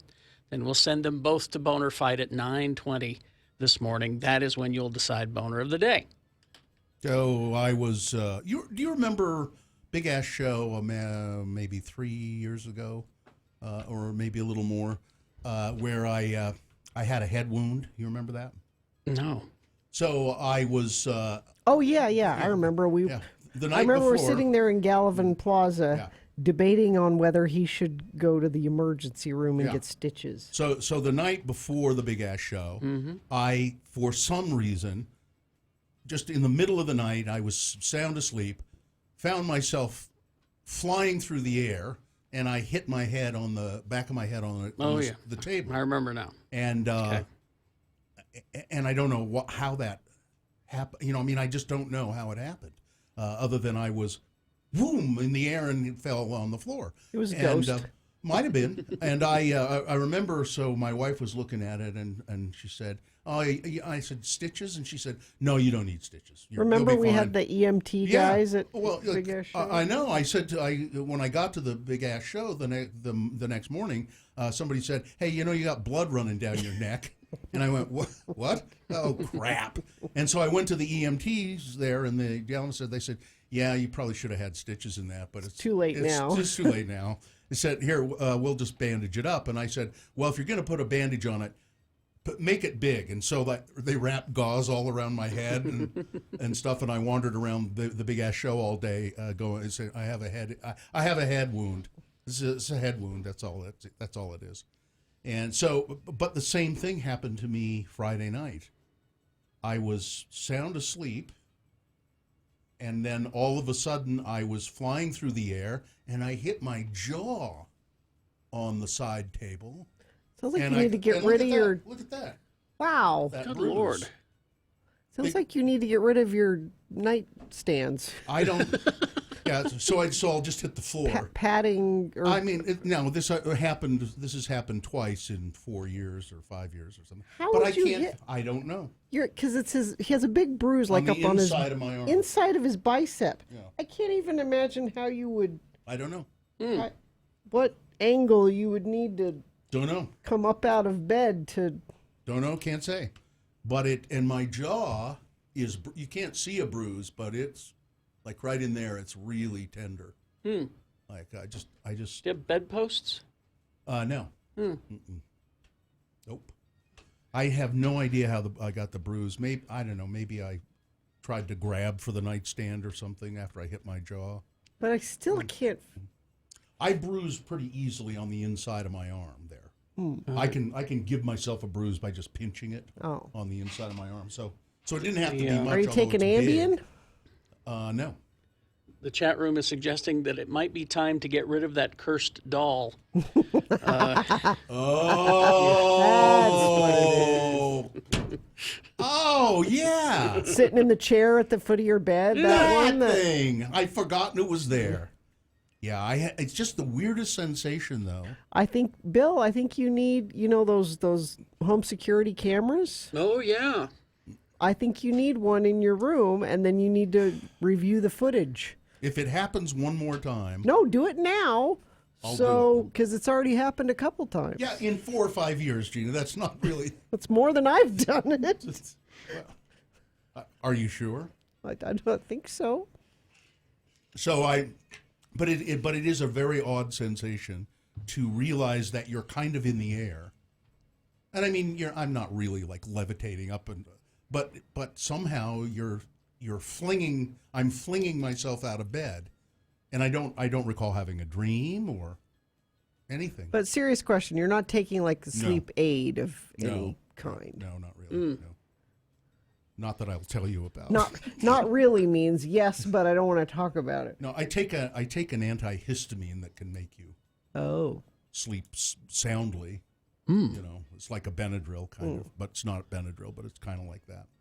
But I just don't know. Oh, here's a texter. Quit covering for your wife, Bill. You can talk to us. I was suspicious at first, but someone else is suggesting there could be midnight alien visitors. It's either the doll or the aliens. It is like levitating, though. It makes you think that you're somehow floating for a second, and then, which I swear I did when I was a kid. I used to. I remember one time having a really bad fever. I was very ill and walking down the hall of my house, and I couldn't keep my feet on the ground. I kept like Carrie, floating up in the air. maybe he's a mutant. Isn't this how mutants figure? They've like I'm one of levitate Dr. Xavier's kids? Usually it's under extreme stress when the mutant capabilities are manifest. So I don't think this is... Sleeping is an extreme stress? It might be for him. It's very stressful. Sleeping is very stressful. I wake up sweating like I've been working all day. It's just terrible. I don't get anything out of it except stress. Yeah, there's all kinds of theories going on here. Demonic possession. Mm-hmm. Surely this has happened to other people. I'm not the only one. I can't be the only one who goes flying through the air and how I smacked my jaw on the nightstand. That's why when you have a bruise on your arm and your jaw, it's almost like you flung yourself at the night. Here's another. But there's stuff on the nightstand and it didn't knock any of it off. Here's another theory. The Clintons are behind this. The Hillary, they're all in on it. Yeah. Obama, Soros, these people hate America. Mm-hmm. When I said to my wife the first time, I said, "Am I going to need stitches?" And she said, "No, blood doesn't run uphill, Bill." It's a little Vince Foster. Little Clinton reference. joke. Let's see. Yeah, all kinds of theories going on. I think we just need to start strapping you down. No, I want a camera. You think I want a security. Well, you may camera. want a camera, but I'm not going to do it. I don't trust you with the footage. One that operates motion sensor, a motion sensor camera. Yeah, not I think something that's that's on the only all night. way to get to the bottom of it. Probably. Yeah. Could be. If it happens one more time, I will. You'll get that. a camera? Yes. Okay. Crash northbound I-15 33rd south. The right shoulder is affected there. Crash eastbound 45th south, 5th west in Murray. The eastbound lanes are blocked. Westbound to southbound lane blocked. Use an alternate route. Let me check our message stream. I still haven't heard any more updates on the deer running around Midvale. If we have a deer report, you can text it to us, 33986. All right. Thank you very much. We will take a break. We will be back. Bill Frost telling us what's on TV this week. Stand by. Salt Lake Film Society. Yes. slfs.org. The Salt Lake Film Society, where you can go see the very best in documentaries and independent films. They've got that farewell movie there that I want to go see that's got Aquafina in it. Oh, yeah. Sue was talking about that one. The Maya Angelou documentary, too, which unfortunately timely. Salt Lake Film Society, they have 6 screens at the Broadway on the corner of 3rd South or Broadway and State Street, and then they have the Tower Theater over in the 9th South, 9th East District. Yeah, and just great places to see movies. They have also the best snack bar in town at the Broadway. The snack bar actually at the Tower is good too, but the Broadway has a lot of stuff. You got the hot mini donuts. Yeah, yep, anything you want, and movies. So if you want to take part, if you want to find out what's playing there, go to slfs.org.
3986.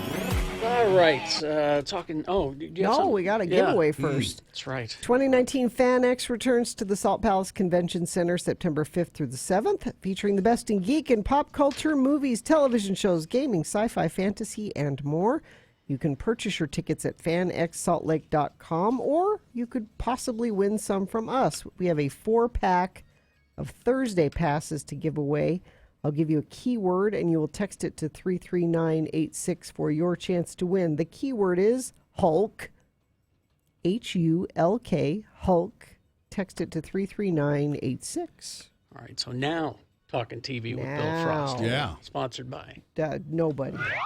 Thank you. Oh, wrong one. Sorry. Well, here he is, Bill Frost. He's just been standing here grousing how nobody comes to his events. But Never come to my event. Bill Frost, he's writing a TV column for Slug Magazine called the Content Shifter, right? Yes. And he's also a musician, and he's the host of a podcast called TV10, and you can find all of that stuff At billfrost.tv. Okay. All right. Yeah, what's on? I missed something last week. What? Because there's too many shows. Yeah. Something always slips by me anymore. Yes. Squidbillies, season 12, premiered last night. So your recording devices hopefully caught it, I hope so. or you can find it on the Adult Swim app as well, and all those places. Adult Swim is pretty good about letting you find their stuff. They don't promote it. No, they just drop it and say, It's you'll just, figure it out. Here's this show. Yeah. You know, Yeah, season 12. they never warn you. Did you tell us that Lodge 49 was coming back? I'm telling you right now, Lodge 49 is back tonight. Starts tonight, that's Yes, right. Yeah. on AMC. This show, I still don't know what to tell you, what it's about. Bill likes it. I at first I didn't like it, and then it sort of grows on you. It's charming. Yeah. It's charming, and the guy who's the lead is Wyatt Russell, son Yeah. of Kurt and Goldie. he's really nice. He's just very good. Yeah. But I don't know what it's about. He enjoys the warm thrill of confusion. Yeah. It is followed by a not so warm and fuzzy, as preceded actually by The Terror, Infamy. Yeah, I didn't realize this was going to be an anthology show. Yeah, George Takei or Takai. I don't want to get it wrong. It's Takei. Okay. Don't get it wrong or I'll hang up. I've heard that. I'll tell Brad to come and beat you up. Is this yeah. in the internment camp? Yes. Okay. So as if things weren't bad enough at the internment camp, there's also an evil spirit lurking. This is a paranormal themed show set around historical related events. Okay. Yeah. Yeah, the first one was about expedition to to find the Northwest Passage, and there was some kind of creature stalking them. Yeah. The British. Now we got another creature. Yeah. Going all the way to Thursday, if you're still got that CBS All Access open for your Star Trek. Oh yeah. And Just call it Star Trek All Access. Star Trek All It's Access. just confusing people. I usually refer to it as Star Trek Plus. Yes. Perfect. So Star Trek starts on. No. No. Okay. No, that's just what the app is mostly okay. known for. All right. There's also, what is it, The Good Fight? Yeah. The There's Magnum PI reruns on there. Yeah. And isn't that where Picard is going to be? Yes. Yes. Okay. Why Women Kill. Well, there are They any shouldn't number piss of us reasons. off. It's a sort of details of three women living in three different decades, and they're in abusive relationships, and they take action back. Starring people like Lucy Liu, Jennifer Goodwin, Alexandra Daddario, and yeah. So All right. now you'll know why they killed Gina. Good. It's about time. She wasn't paying attention. No. Friday, Netflix, Mindhunter. Finally. Ah, good. Season Second 2. season. It's Season 2. Okay. Yeah. yeah. It's the first season was great. Yeah, it's been almost probably more than 2 years by now. Now, what's it about? It's about the guy who first for the FBI started the idea of profiling. Oh. Yeah, it's set in the 70s. And there's actual cases like Yeah. the Manson guy from Once Upon a Time in Hollywood was Manson in that. Yeah. Dewey Crow. Dewey Crow. Yeah. And unrelated completely, also on Netflix on Friday, Invader Zim. It's a movie, right? Or Yes, is it's a it- movie called Enter the Florpus. Yes. My kids used to really like Invaders. I loved Invader Zim back in the day. following Rocko's Modern Life last week, another Nickelodeon show that I watched as an adult. Invader Zim, very much more about a very tiny alien who's here to take over the Earth, and he's never quite successful at it. Never quite did it. Well, maybe he will in the movie. Yes. He's got to please the almighty tallest. Oh, that's right. Yeah. Coming up on Saturday, Ian Ziering. He's back. He's back in the... oh, good. Yeah. He's back in the sci-fi business. That Sharknado business is over. Now he's fighting zombies from the ocean. Okay. In Zombie Tidal Wave. Zombie Tidal Wave. Yeah. Because it's not a Sharknado, it's a Zombie Tidal Wave. Okay. Yeah. It's from the same shark. I'm afraid of that. It's from the Sharknado people. Sounds good. Now, is he on the 90210? Yes, he is. And I didn't Reunion? mention it because I didn't know what to think of it. Now that I've watched it, I still don't know what to think of it. There are people that loved it. We'll watch it. It was and- hugely rated. Yeah. The night that it was on, it won the night. I thought, okay, that's cool. It's like, no, they're going to keep doing this every week. I thought it was just a special, but It should have been. it should have been. And going all the way to Sunday, a new HBO series starring Kenny Powers, Oh, I'm looking forward to this. The Righteous Gemstones, Yeah. about a family of televangelists. And also in here is Adam Devine, John Goodman. Oh, that's good. It's cast. a comedy about the behind the scenes of a televangelist family. And That could be good. as you would imagine, weird things are going on in the background because Kenny Powers is involved. Yeah. I love the whole idea of this series. That is Danny McBride for you people who Yeah. don't speak Eastbound and Down. That's right. And there's your week there.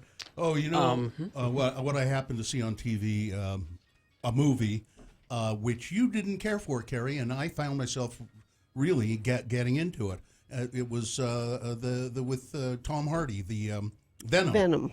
Venom. I turned. It just happened to be on when I turned on the TV, and I couldn't stop watching it. I didn't hate it. I thought it was actually really good. He did both. I kept thinking, who's the voice of Venom? Who is the voice of Venom? And I looked it up. He is. Yeah. Yeah. It's just it's a cool movie, and the effects were excellent, even on the TV. I also want to recommend once again check out Sherman's Showcase on IFC on Wednesday nights. It's kind of funny. What is it? It's a fake retrospective show about a fake Soul Train type show that's been on since like the 60s or so, but the host still looks the same. So they can jump around. They can time jump. Yeah, so you have like here's a Prince-like character charade in the Mardi Gras. Yeah. And various It's musical all acts. made up musical acts. But the very first it got me from the first episode because the first episode of Sherman's Showcase preempted the John Birch Society Comedy Hour. That's a deep cut. Yes. That's Yes, very. it is. Yes, it is. A show that will depress you and make you feel forlorn. It's a Netflix series called The Family. It's a docuseries. Oh yeah. It's about Oh, the yeah. infiltration of the religious right into politics. Yep. No more of and that. how it still is today, and how they're controlling everything. If you want to pile on top of that, you Yeah. played a clip from it earlier. The Loudest Voice on Yeah. Showtime just Russell ended last Crowe? night. Yeah. Yeah, it just ended last night. I need silly. It is. Where's the silly? I have the silly for you. Please. It's Amazon Prime Good Omens. I finally Yes. got around to watching it. Yes. That is silly. I've not finished it. I'm about 15 minutes before the end of the world. Okay. So, but it's about the Antichrist. And I won't tell you what happens. an angel and a demon. Well, I read the book. I know what happened. No. An angel and a demon, and they've misplaced the Antichrist. Uh-oh. I thought you had the Antichrist. Wait, I thought he was the Antichrist. He's in my other pants. It's a fun little show, and they really did a great job. Yeah. I also say check out Glow. Okay. Oh, yeah, It's that's the right. third. Season 3. I don't know if it's the final season. That's kind of the Netflix thing anymore. Like give it 3 and we're done. Really? It might be. It might not be. We don't know. Mark Maron lost a lot of weight. He Really? didn't have a lot to I lose. was going to did say he? he didn't have any to lose. I just watched all of the Hateful Eight on Netflix as well. I'd not seen it before. I really enjoyed that as well. You're Samuel bringing Jackson. movies to the TV segment. It's 2 movies. I you watched them brought on up. TV. Well, So what? that's what I like to. What I like to tell movie critics once in a while is because they think they're the most important people in the world. more so than any of the other critics. They go, you know, all movies end up on TV, okay? Yeah, exactly. Just think about that. Exactly. That'll learn you. Yeah. And Tarantino divided it into 4 chapters, and it works really well. Really? Yeah. I only saw it as one long movie. It's even longer. He put a bunch of stuff in it. Added Okay, I'm some going to check footage. that out. Yes. Yeah. All right, thank you. So the tour of Utah begins today in Little Cottonwood Canyon. SR 210 will be closed both directions between mileposts 10 and 12 from 11:30 a.m. to 3 p.m. So you should expect more than usual traffic through the canyon throughout the day. We've got a crash southbound I-15, exit 276. This is about 5th East in American Fork. Crash northbound I-15 at 33rd South off to the right shoulder. And let me check our message stream, see if anybody sent anything there. Nope, but if you see something you want to share with friends of the program, you can do that via text at 33986. Snowbird's annual Oktoberfest is here. Enjoy classic German beer, food, music every Saturday and Sunday, including Labor Day through October 20th. Get all the details at snowbird.com. All right, Boners round 2 coming up here are the candidates. Boner candidate number 1. We're probably not going to solve this one. Number 2, a totally peaceful racist group. And number 3, these comments just don't make the cut. All right, round 2 of your boners coming up. Stand by for that, along with Big Boy News and Opinnuendo. You ready? Yes, I am. All right, 3, 2, 1. Hoops Vision Correction, HOOPES Vision.com. If you think that things are looking dull, a little cloudy, it might be the beginning of cataracts. That's what happened to me. Carrie had a cataract on just one eye. I was for some reason thought you had 2. You always had to have 2. Nope, just this one. So he went to Hoops Vision, and they took care of it, and it was easy, wasn't it? Well, I thought it was maybe, because I went to Hoops Vision years ago to get. Now I thought maybe I just needed a touch up for my laser eye correction. They said, "Oh no, it's cataract." I freaked out. And then they said, oh, no, it's easy these days. Calm down, calm down. Lie down. Listen, here it is. And they'll replace it with lenses designed to improve your vision at multiple distances.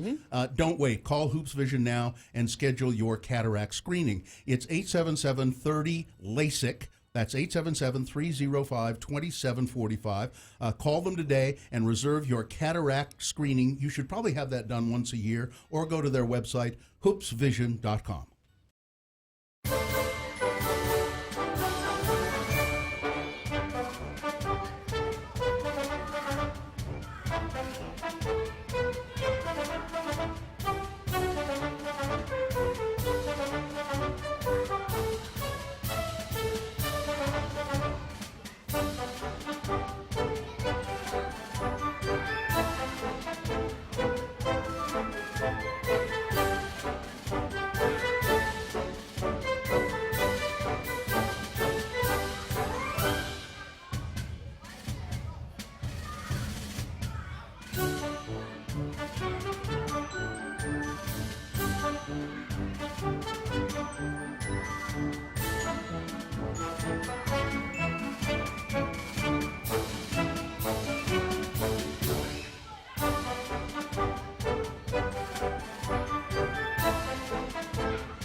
877-602-9696 or text us at 33986. Message and data rates apply. All right, 8:19. Time for round 2 of your boners. Presenting to you now 3 news stories. These are examples of bad, stupid, funny human behavior.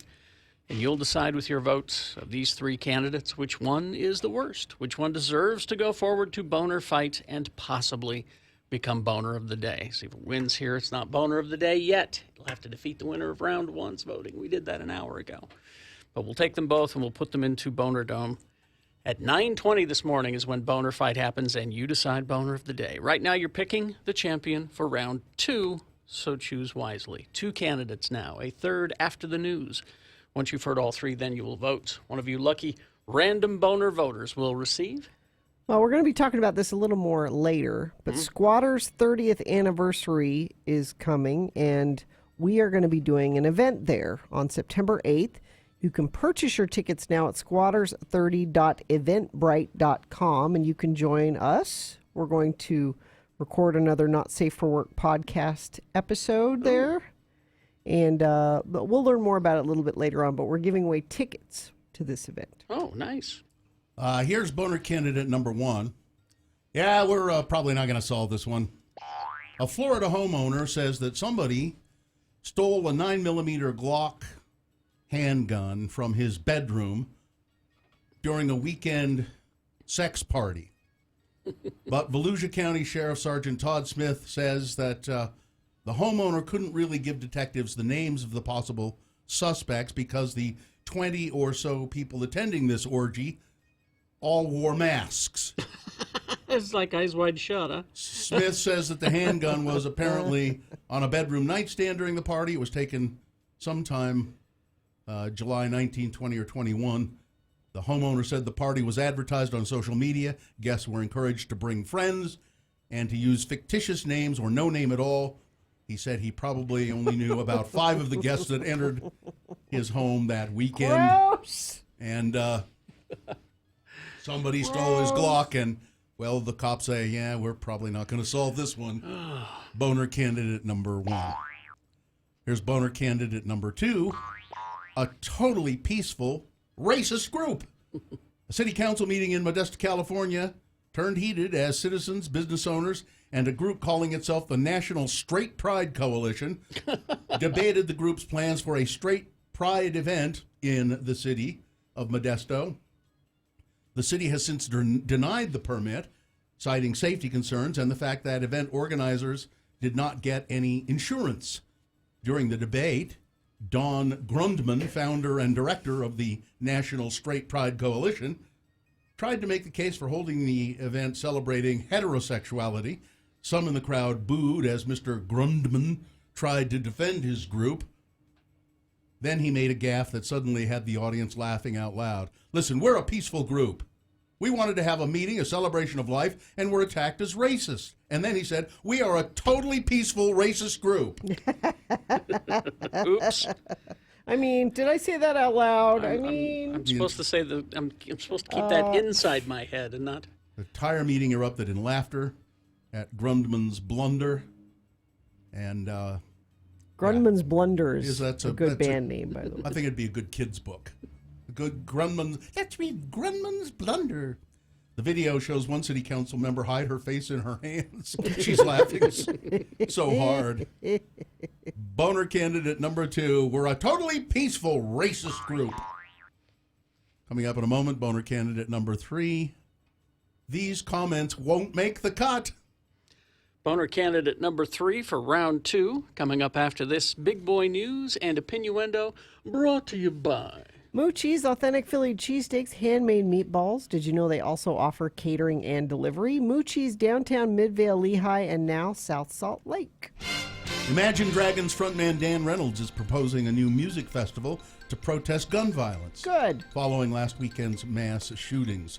In a tweet, Reynolds wrote, with the failure of Woodstock, they were going to try and do a Woodstock at 50, but it's just all gone to hell.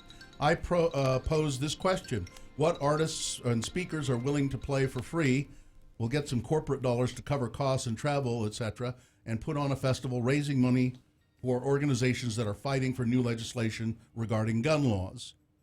Artists including The Head and the Heart, Zed, I Don't Know How, But They Found Me, Mount Joy, and Sir Sly have already volunteered to play. We're going to do this, I promise you that, Reynolds said. It's a festival about people being killed, and it needs to stop. And honestly, it's going to take our artists and people of influence stepping up because the lawmakers are not. The primary election day is tomorrow here in Salt Lake.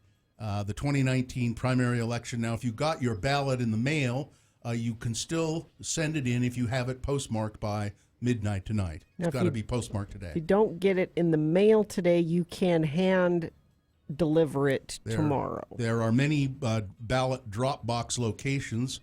Salt Lake County ballot drop boxes are open 24 hours a day, 7 days a week, and then till 8 p.m. on election night. If you want to find out where a drop box is near you, go to Sherry Swenson, the Salt Lake County Clerk's website, just slco.org, and you'll find the county clerk. And there's a listing of all of the various drop box. So when you get your ballot in the mail, I hope you all notice that there's a I voted sticker in there and also a piece of ribbon candy. There's not. A piece of ribbon candy in there. Well, there was in mine, because the little old ladies from the they knew Bill needed from the League of Women Voters. They always have a little candy dish. And I'll just remind you, if you hate what's going on nationally, you've got to care about your local elections, your mayor, your city council. People have not been sending in their ballots. This is where what affects you day to day is mostly what happens in those city council meetings, honestly. And somebody has been playing dirty in the local elections. In the mayor election, Did you hear about that? What? Yeah. What's going on? So somebody tried to claim that Aaron Mendenhall had voted in favor of the inland port. Not just her and Lou's, which she did Neither not. one of them did. And then they also tried to claim these are anonymous texts that are going out to people. Yeah, people got them on their phone. And that she's she's not really a Democrat. She's not really a Democrat. There's some PAC that's doing. It's not a candidate that's doing it. There's some PAC that's doing it. How is that legal or allowed? Or now? Yeah, it's I don't know how it is, but it is.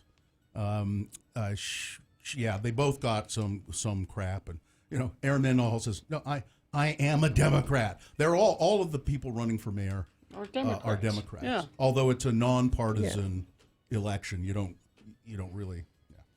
54-year-old Smithfield woman who worked at the Cache County Jail was arrested Friday on suspicion of having sex with an inmate.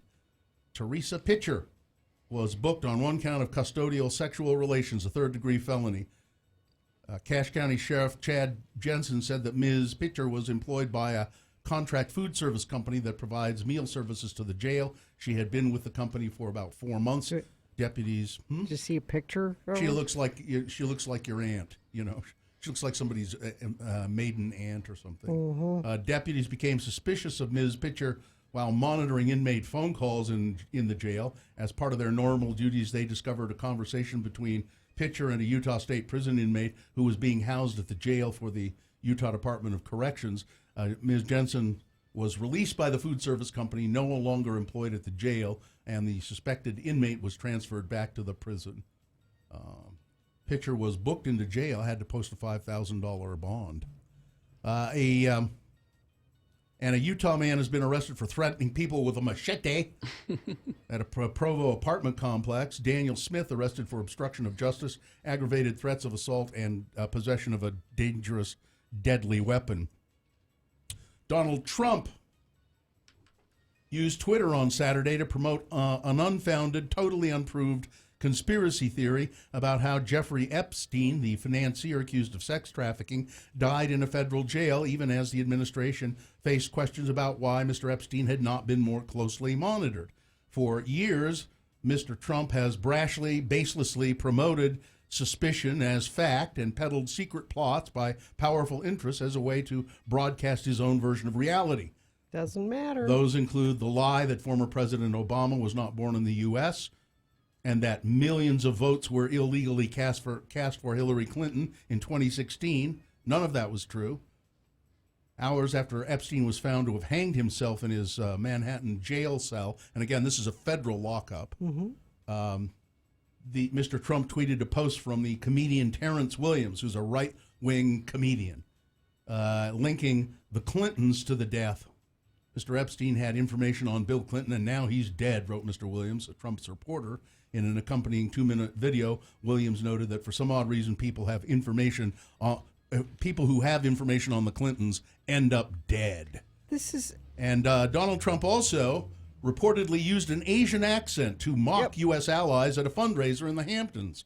Trump swept into the Hamptons on Friday, scooped up $12 million for his campaign and the Republican Party. The president spoke at 2 fundraisers, one held by Stephen Ross, whose company owns Equinox Gyms and SoulCycle, and the other took place at the Bridgehampton home of developer Joe Farrell. Trump was speaking to a crowd of about 500 at Farrell's home when he allegedly made fun of U.S. allies South Korea and Japan. While talking about South Korea, Trump said the country makes great TVs, has a thriving economy, so why are we paying for their defense? They've got to pay, he said. He's so wrong. He's so wrong. Why are we paying for their defense? Because they are a buffer. That's why. God. I don't get it. And finally, the wealthiest family in the world. Do you know who that is? That'll be the Walmarts. Yep, the Walton family. Mm-hmm. And the numbers are mind-boggling.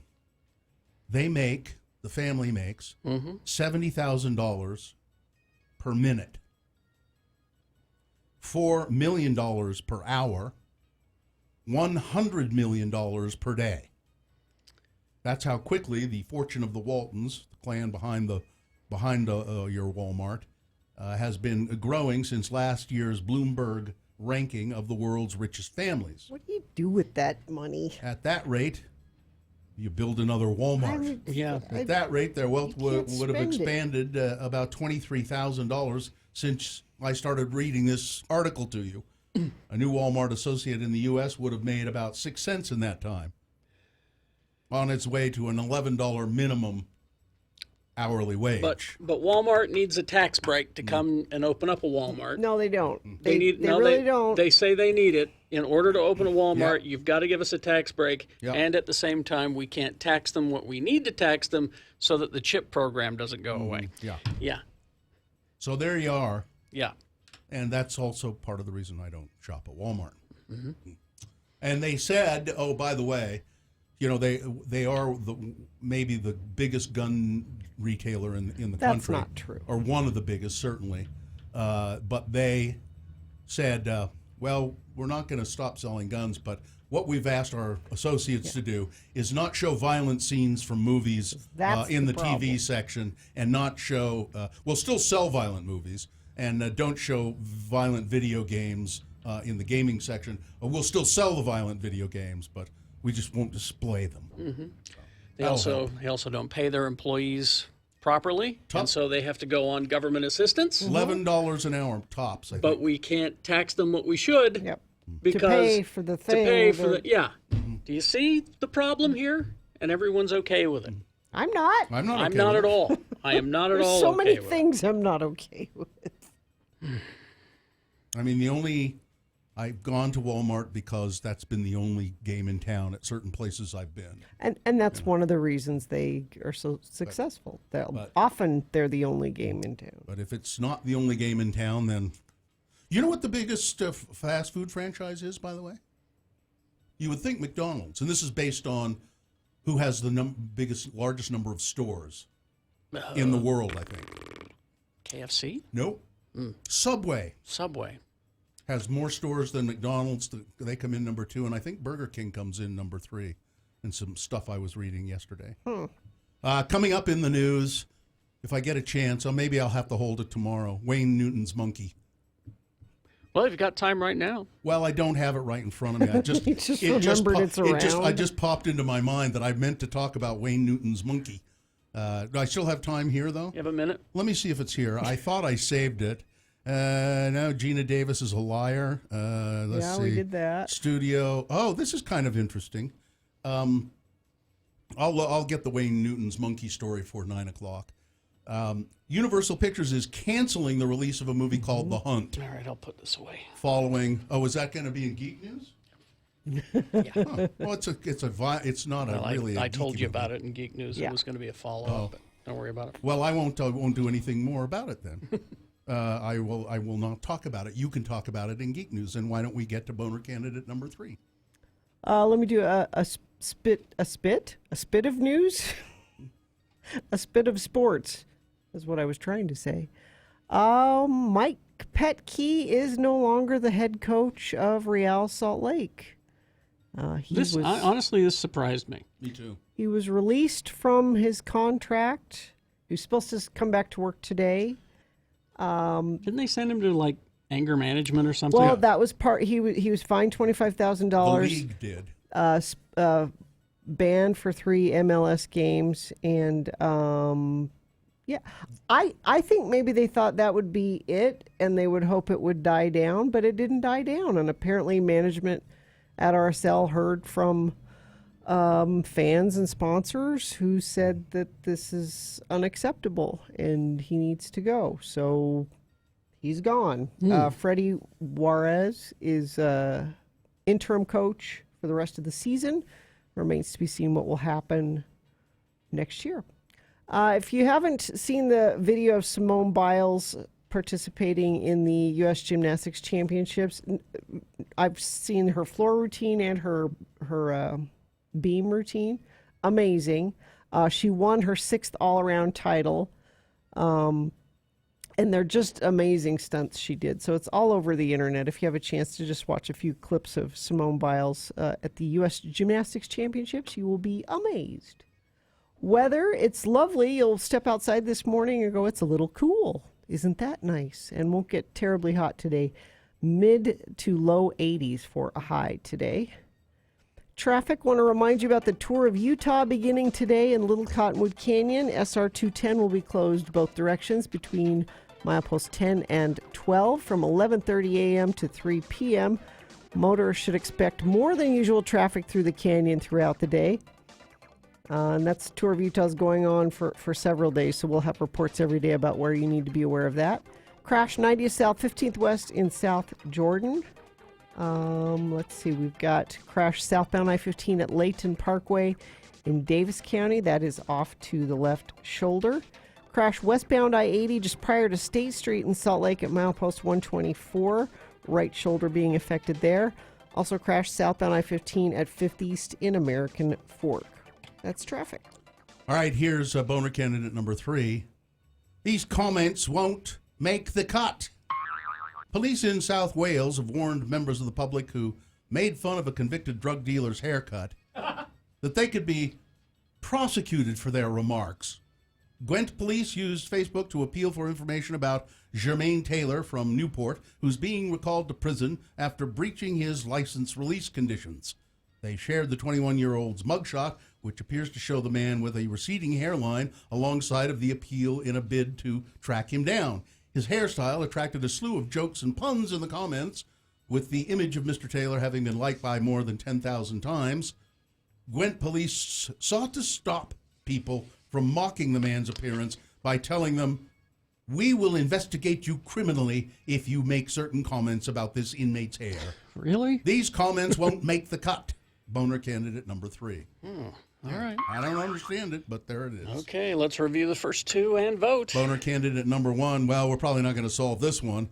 It's a homeowner reports a handgun being stolen, and it was stolen during a sex party he was having at his house where everyone used fake names and wore masks. I don't think we're going to find who did this, said the police. Boner candidate number 2. We are a totally peaceful racist group. That's what the Straight Pride organizer told the California City Council in his he was trying to make the case that they should be given a parade permit because they're peaceable people. We're not racist, but we are total. Yes, you are. You are a totally peaceful racist group. That was boner candidate number 2. And number 3, these comments won't make the cut. All right, here you go. you've got to decide of these 3 candidates which one is the worst. Which one deserves to go forward to Boner Fight and possibly become Boner of the Day. Yeah, if it wins here, it's not Boner of the Day. Has to defeat the winner of round 1's voting. We did that an hour ago. But you need to pick a champion for round 2 to go up against that one. We'll take both of those candidates and put them against each other in Boner Dome at 9:20 this morning. That's when Boner Fight happens, and you will decide Boner of the Day. All right, here we go. Round 2. You got to pick it. 1, 2, or 3. Remember the candidate number of the one that you think should win. Put that number, that single digit, in the message of a text. And text that to 33986. You can call 877-602-9696. Use your voice to vote. They'll take it in the producer's booth. You can also go online, look for the box that says Boner Voting, August 12, 2019, and vote there. You've only got 4 minutes to do it, though, so let's go. This is round 2. When Carrie, Bill,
From Hell X96. All right, time to award round 2 of your boners. And that's brought to you in part by a delicious blackberry galette. And X96 proud to be a part of Squatters' 30th anniversary event, September 8th. Purchase your tickets now at squatters30.eventbrite.com, and we'll be there doing another Not Safe for Work podcast episode. Randy won't have to buy any tickets. Randy won't? Randy won't. No, he won tickets. Oh, good. For being a random boner voter. Random Randy. Yep. So we had boner candidate number 1. Yeah, we're probably not going to solve this one. It's a man who had his handgun stolen, but it was at a sex party at his house where everyone was anonymous and was wearing a mask. There's just not going to happen, sir. Boner candidate number 2, a totally peaceful racist organization. That's what a straight pride organization told a Modesto, California City Council meeting. We're totally peaceful racists. And boner candidate number 3, those comments won't make the cut. I don't understand exactly why, but the police in Wales say that you should not make fun of this felon's haircut, or they'll file a complaint against you. I don't understand. It's a pretty funny haircut. It is. It's hilarious. As I said, Randy won the tickets to the Squatters event, and the winner was boner candidate number 2, a totally peaceful racist group. All right.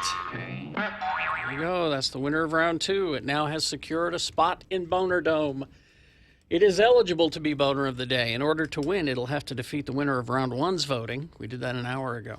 We'll take both of those winners, and you can decide Boner of the Day at 9:20 here in about a half hour from now with Boner Fight. What are you doing? Yeah, Sorry. and don't forget, next hour, just before the Boner Fight, we'll have a little bit of news. And I found the Wayne Newton monkey story. It's even better than I remembered it being. Awesome. Is this sponsored, Gina? Always, Carrie, by our dear friends at Cabin Fever, reminding the college crowd to stop by for some dorm decor, lava lamps, lunchboxes. Cabin Fever has a large selection located in Trolley Square. Cabin Fever, so much more than a card store.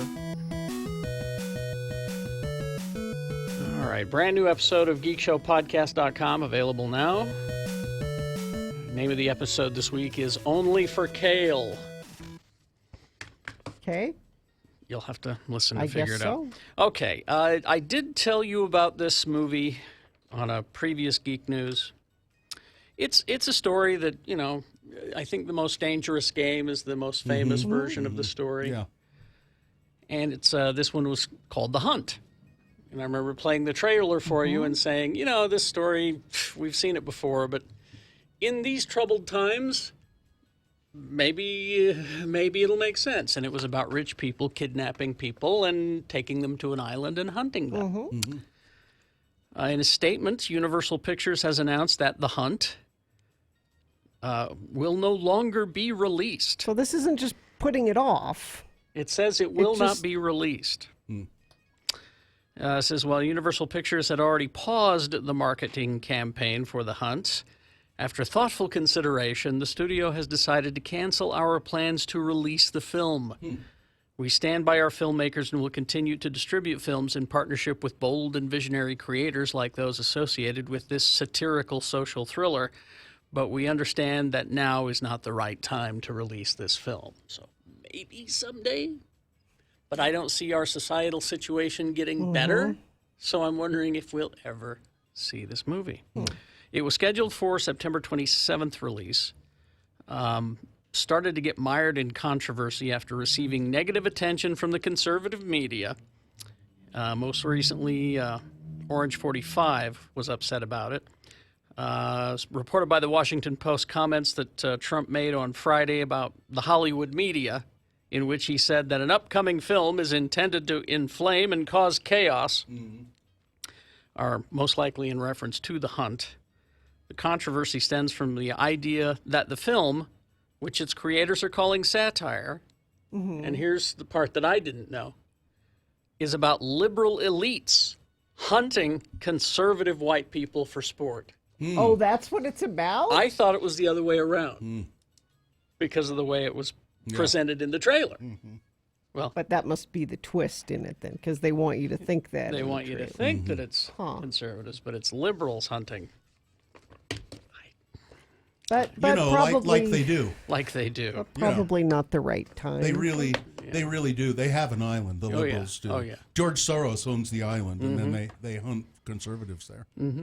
And there's a basement in the pizza place where they don't have a basement. All right. Let's see. According to some sources I'm a little sketchy on, but I'm going to report it anyway.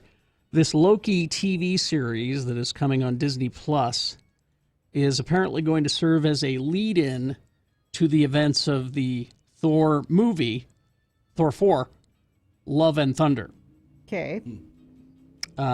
So they're saying that it follows Loki after the events in Avengers Endgame, as the trickster uses the power of the Tesseract to travel throughout human history and change historical events. And then that apparently will lead up to Thor 4. Thor 4. Thor 4. Thor 4. All right. Okay, I'm going to use some names here that you guys aren't familiar with. Okay. But DC Comics fans are. Like? So they'll get very excited. Okay.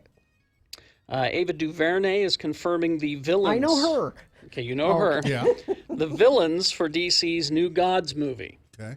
All right. She did this on a Twitter Q&A about a week or so ago. She confirmed that both Darkseid, he's like DC's Thanos, Okay. and the female Furies will appear in the movie. Is this something people will be excited about? Yes. Okay. And what's the name of the movie? New Gods. New Gods. New Gods. It's a DC movie that they're working on right now. Okay. And she's also called in a guy named Tom King, another name you guys don't know. But he is the guy who wrote for Marvel a while ago, and he made the Vision interesting to me. I like the Vision. Yeah. He's working. He's been writing Mr. Miracle. Again, names you guys don't know. It's okay. Who is a member of the New Gods, and he's been writing, and it's just been winning Eisners left and right, his run on Mr. Miracle. I know Eisner. There you go. And I think I know Mr. Miracle. It's Frank Miracle, isn't it? Isn't Frank it Frank? Miracle. Actually, no, his name is Scott Free. Oh, really? Scott Free. Okay. It's DC. I get it. Scott Free. They just I don't get care. Let's see, another comic book that you guys aren't too aware of, and it is an independent comic from Vault Comics called Heathen. It's a female-centric Viking action fantasy, and Catherine Hardwicke is going to direct this female-led Viking fantasy from that independent comic, so that'll be interesting to see. Runaways, which is a Marvel series, Season 3, has their villain set. It's an X-Men character, Morgan Le Fay, and is going to be played by Elizabeth Hurley. Oh, how nice. Aren't you happy Elizabeth Hurley's getting Who married? looks good with her rock hard abs in a bikini. Would you put some clothes on, Elizabeth? Every picture. Every picture. Well, if you got rock hard abs at 50, you know. Now, the DC TV series, your Arrow and Supergirl and Legends of Tomorrow and Batwoman and Flash, they're doing their big crossover like they always do. They've done these, I think this is their third one now. So the Marvel TV series, they went, we should do that. Yeah, people like those. So they're going to get a Runaways, which is on Hulu, and Cloak and Dagger, which is on, what's it called? Freeform. They're going to be crossing over. So that there's there's that. Again, this is all code for people who know what this stuff Well, is. that's who listens to Geek News on the Exactly. radio. You guys. But now, finally, what you've always wanted. Yeah. Pickle Rick cereal. Pickle Rick cereal. Rick and Morty. Oh. It's a character called Pickle Rick, which for some reason Rick just decided to turn himself into a pickle. Okay. Because he could. But cereal and pickle don't go together. Well, for before me. you get excited, okay. The cereal is not pickle flavored. Oh, you see, it's that Funko stuff, and it's all the same flavor, just different color. It's just sweet, sugary flavored. But you get a Pickle Rick figure at the bottom of the box. People will buy it. Well, and you can buy it now online through FYE. Anything Pickle Rick, they sell. It's huge, yeah. They love it. I'm Pickle Rick! All right, so yeah. Pickle Rick cereal. They should have made pickle flavored cereal. I don't think anyone's with eating milk. Would you? I don't know. I don't think anyone's eating that cereal anyway. Just dig to the bottom. They're digging to the bottom, getting the thing, and throwing the cereal away. Tour of Utah begins today in Little Cottonwood Canyon. SR 210 will be closed both directions between milepost 10 and 12 from 11:30 a.m. to 3 p.m. Motorists should expect more than usual traffic through the canyon throughout the day. Crash southbound I-15 milepost 330. This is Layton Parkway in Davis County, off to the left shoulder. Crash 90th South 15th West in South Jordan. Crash westbound I-80 just prior to State Street in Salt Lake at milepost 124. Let me check our message stream quickly and see if anybody has left us anything there for traffic. Nope, but if you see something, text us 33986. All right, thank you very much. We'll take a break. We'll be back. Boner of the day coming up. Boner fight is on the way. Stand by. ZeroRes.com. Yeah, I like get your carpets cleaned right away. Not just carpets. They do upholstery. They do tile. Yep. They'll seal your countertops. You should get this your carpets cleaned once every 12 to 18 months. 12 to 18. And it says here more often if you're Gina Barberi. Yeah, I like it. Zero Res, you send a highly trained, courteous, friendly technicians out, people that you would be comfortable having in your home. So if you clean your clothes, you clean your dishes, you should clean your carpets as well. And right now, Zero Res, through the end of the month, will clean your carpets for just $33 per room. And when you clean 3 rooms, they will clean the 4th room for free. So minimums and restrictions apply. And make sure you mention Radio from Hell, X96, when you call Zero Res at 801-288-9376. That's 2880 or ZeroRes.com. That's the website.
That's one you don't hear very often. Because on this day. The guitarist for Culture Club. It's somebody. I don't know his name. Somebody Howard. We didn't look it up. Something Howard. Somebody Jordan. It's his birthday today. All right. Culture Club. Yeah. At least know his name. Oh, I had it, but I forgot it. Let me look real quick. It doesn't matter. He's getting Matters presents. to him. He's getting plenty of presents. You don't he doesn't know need. he's getting presents. He's Culture Club. Of course he is. That means presents happen? Absolutely. Presents. Roy Hay. Roy Hay. Hey! Oh. So last week we had a list. Dueling lists. Dueling lists. And my list was 50 things you didn't know you could do with toothpaste. I don't remember that. 50 things. I knew most of them. Yeah, Carrie sort of knew them. Yeah. Well, one of the things, you didn't know this one though, Okay. was you can rub it on bruises and it's supposed to help them clear up faster. That's hogwash. Well, we shall see. I've got a bruise right here. Well, did you put some toothpaste on it? No. Well, we got a tweet from friend of the program, Brian, Okay. who says, out here at the roller derby tournament doing work, goodbye bruises, #toothpaste. Oh, he was the one wearing the beer shirt, huh? And this is it looks like the derby club is the Salty Bitches. Mm-hmm. And his shirt says beer helps. Beer helps, yeah, that's right. And he's got toothpaste. Mm-hmm. And he's rubbing it on. It's roller derby, so there's all kinds of bruises. He's a weirdo. That's some kind of fetish he has. Oh, he was taking advice learned on the Radio from Hell show. So I wrote him back. Well, does it work? I mean, I just was given the list, but he said, jury's still out, but I should know in the next few days. I recommend applying after a shower, but not applying more than once every 24 hours. So this is like in the field, the perfect testing for toothpaste. What kind of toothpaste? I mean, He was using Sensodyne. Yeah, because that's the toothpaste I use. So it's extra sensitive. For it seals up the cracks in your enamels. But there are pictures of many different roller derby participants, and this isn't just one person. This is a bunch of people. I'll have to ask my wife about this. She was at that tournament all weekend. So Did she come home smelling minty fresh? No, she was not participating. She was an official. Oh, she wasn't in the getting the bruise kind of action. She was guarding the door or something. Do we have any toothpaste around here? Just don't rub some on Bill right now. I don't want to do that. Bill fell out of bed. I don't want to do that. Why wouldn't you just try it? Because I don't want to rub toothpaste on my body. I don't want to. But if it could help, I don't think it would. Well, you don't know until you try it. I'm not willing to try it and find out. You're willing to try all kinds of things. Yeah. You've said to me on numerous occasions, why wouldn't you just try that? I can draw the line somewhere, can't I? Putting toothpaste on my body is one of them. That's where you're drawing the line. I'm drawing the line there. That's not living on the edge, Bill. Well. Oh, we had a giveaway here. Let me do that yeah, quickly. do your giveaway. X96 welcomes Dave Matthews Band to USANA Amphitheater on Tuesday, August 27th. Tickets are on sale at smithtix.com, or maybe you can win some from us. I'm going to give you a keyword. You'll text it to 33986 for your chance to win. The keyword is fiddle. As in fit as?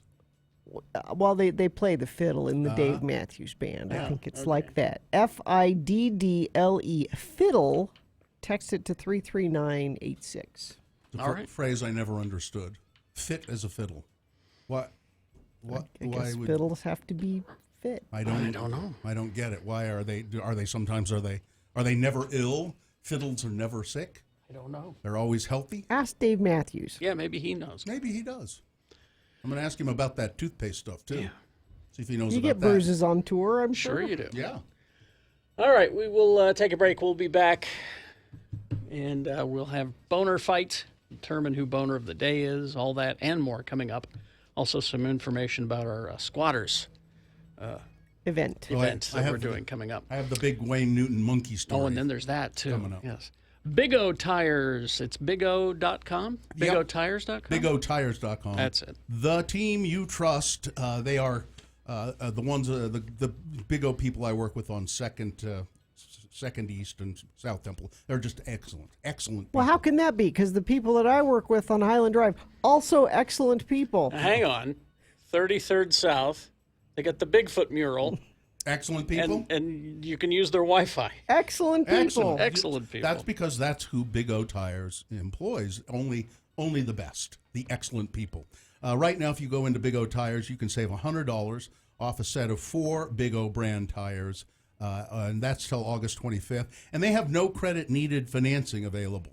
And they're more than tires. They do AC and brakes and all of that kind of stuff too. But they really are great people. Go to lovetotherescue.org and sign up for their annual Walk for Love. Big O Tires giving $30,000 to Shriners Hospitals for Children in Salt Lake City this year. So bigotires.com. They are the team you trust.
877-602-9696 or text us at 33986. Message and data rates apply. Remember that information. You're going to need it here in about 6 or 7 minutes, because that's when Boner Fight's going to happen, and you're going to determine who is Boner of the Day. So, before that, a reasonable amount of news brought to you by $500 off furnace and air conditioner replacement. That's a hail of a deal. Get comfortable. Stay comfortable with Scott Hale Plumbing, Heating, and Air. Call 801-264-HALE. Well, this is quite a story. Wayne Newton's pet likely won't be monkeying around any longer. Monkeys! On Wednesday, the longtime entertainer, 77 years old now. Oh, you can see a picture of him at x96.com/live. Oh, it's a capuchin. Was sued by a Las Vegas woman after she claimed that her daughter was attacked by his pet monkey, Boo, Monkeys! during a visit to Wayne Newton's former estate. The civil negligence complaint, which was filed in Nevada State Court and obtained by the outlet, states that Jocelyn Urena is seeking at least $15,000 in damages on behalf of her daughter Genevieve after the alleged incident at Casa de Shenandoah in October of 2017. Jocelyn's attorney, Mark Naron, told the outlet that Genevieve, then 15, was bitten on her right wrist by the monkey, Boo, Monkeys! without any provocation, and sought out emergency hospital treatment after the encounter. Naron also claimed that Boo, a capuchin, as Carrie rightfully pointed out, was unleashed and uncaged during the attack at Newton's former estate, which has become a tourist attraction that features stables for Newton's horses and several exotic animals. Now, in the time since the incident, Wayne Newton told the AP that Genevieve has undergone. Naron told the attorney told AP that Genevieve has had to undergo follow-up medical treatment, counseling, and she's got a scar on her wrist from the bite. Monkey scar. Without any provocation, the monkey seriously and viciously attacked.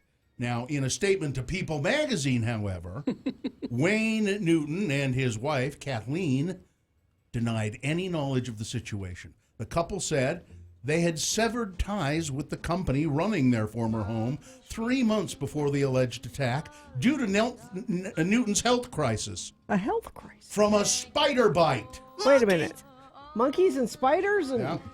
With regard to this lawsuit, we have not seen the complaint, but our company ceased running Casa de Shenandoah July 1st, 2017, due to Wayne's almost dying from a spider bite there. So we're not a party and have no idea what happened in October of 2017. How about that, huh? Newton and his family lived at Casa Shenandoah in Paradise, Nevada for over 40 years. And, oh, by the way... How old's his face? He doesn't... His face is at least 75 years. I don't think so. No, it's only about 4 years. Yeah. Oh, you mean how long has he had that one? Yeah, I think his I'd say face about 4 or is 5. a newer face. We saw Wayne Newton at a boot camp one year. He didn't sing, he just spoke, and he was very personable and very funny. Yeah, and there's, I don't know if he still has, I don't think he has Boo as a pet anymore. Monkey! Boo lives at the house, at the Casa de Shenandoah. Oh, so you buy the house, you get a free monkey? Yeah. Yeah. Well, that's a deal. Well, they operate it as a kind of a museum or something. His only hit song ever. Pretty much. Lawyers for a woman suing polygamous leader Warren Jeffs for ritualistic sex abuse want him to give a deposition from prison in Texas. The court documents obtained by 2 News, lawyers representing the United Effort Plan, argue that it's not a good idea to do that because Warren Jeffs has had a complete mental breakdown. Oh, poor guy. The suit it's hogwash. They just don't want him Didn't he have a complete to testify. mental breakdown years ago? They just don't want him to testify or do any deposition. There are lawyers suing him. They argue that they believe there's still a lot of money in the United Effort Plan Trust. Lady Gaga, she's pretty cool, you know. She's pretty cool. she on Friday she released a note to the victims of the mass shootings in Dayton and El Paso and Gilroy, California. Forget that one. Well, it was so long ago. Announcing her plans to fund classroom projects in each of those communities that will help inspire students. In the note, Gaga announces that she's partnered with DonorsChoose.org as well as her own Born This Way Foundation to fully fund 162 classroom projects in each community. Through the partnership, 14 classrooms in Dayton, 125 in El Paso, and 23 classrooms in Gilroy. Gaga shared the note on her official social media accounts. Good for her. Yeah, they're designed to inspire students to work together and bring their dreams to life. And yeah, that's a lot of money she's putting behind that. And then let's see, one other story here. I can find it. I told you about Dan Reynolds, right? Yeah, I did. Yep. And the monkey. Oh, and Miley Cyrus. I already told you about that. So I don't really have any. That's it?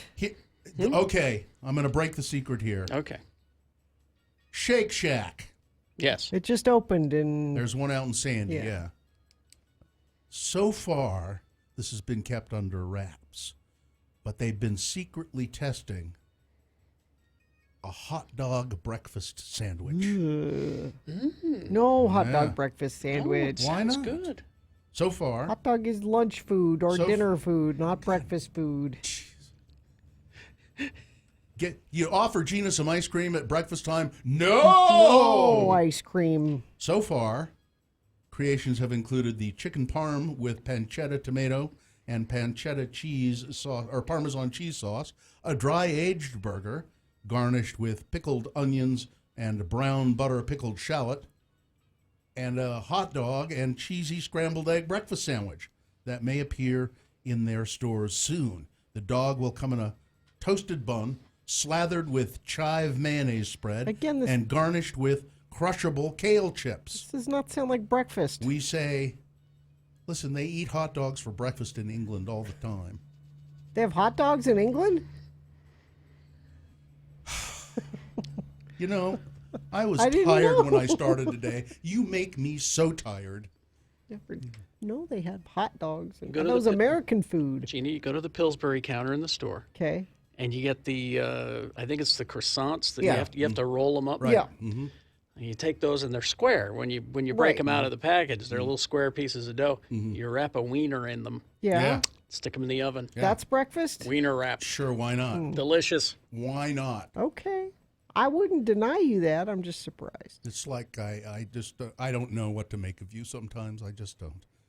Anyway, Shake Shack. Yeah. All right. It's Boner Fight with Radio from Hell on X96. Tomorrow we'll hear about the man who had a toothbrush in his intestines for 20 years. I gotta wait 24 hours for that story? Sorry. So Boner candidate number one, the winner of the Boner voting in the 7 o'clock hour. Pastors are next. A Texas Congressman, Louis Gohmert, says if the El Paso shooter is charged with a hate crime, you know what's going to happen? They'll start charging pastors with hate crimes. Pastors who don't like the homosexuals. It's not the same. It's the same thing, a hate crime. You're not shooting. Louis Gohmert. Yeah. And then Boner candidate number two, we are a totally peaceful racist group. That's what a straight pride organizer told the California City Council. We're trying to put on a parade, a straight pride parade. We're celebrating heterosexuality. Some people in the crowd booed the guy, and he said, "Listen, we're not an activist group that causes a lot of noise. We're peaceful. We're a peaceful racist group." Oops. I mean, said the quiet part out loud again. It's Boner candidate number two. All right, there you go. You've got to decide. Of these two candidates, which one is the worst? Which one deserves to be Boner of the Day?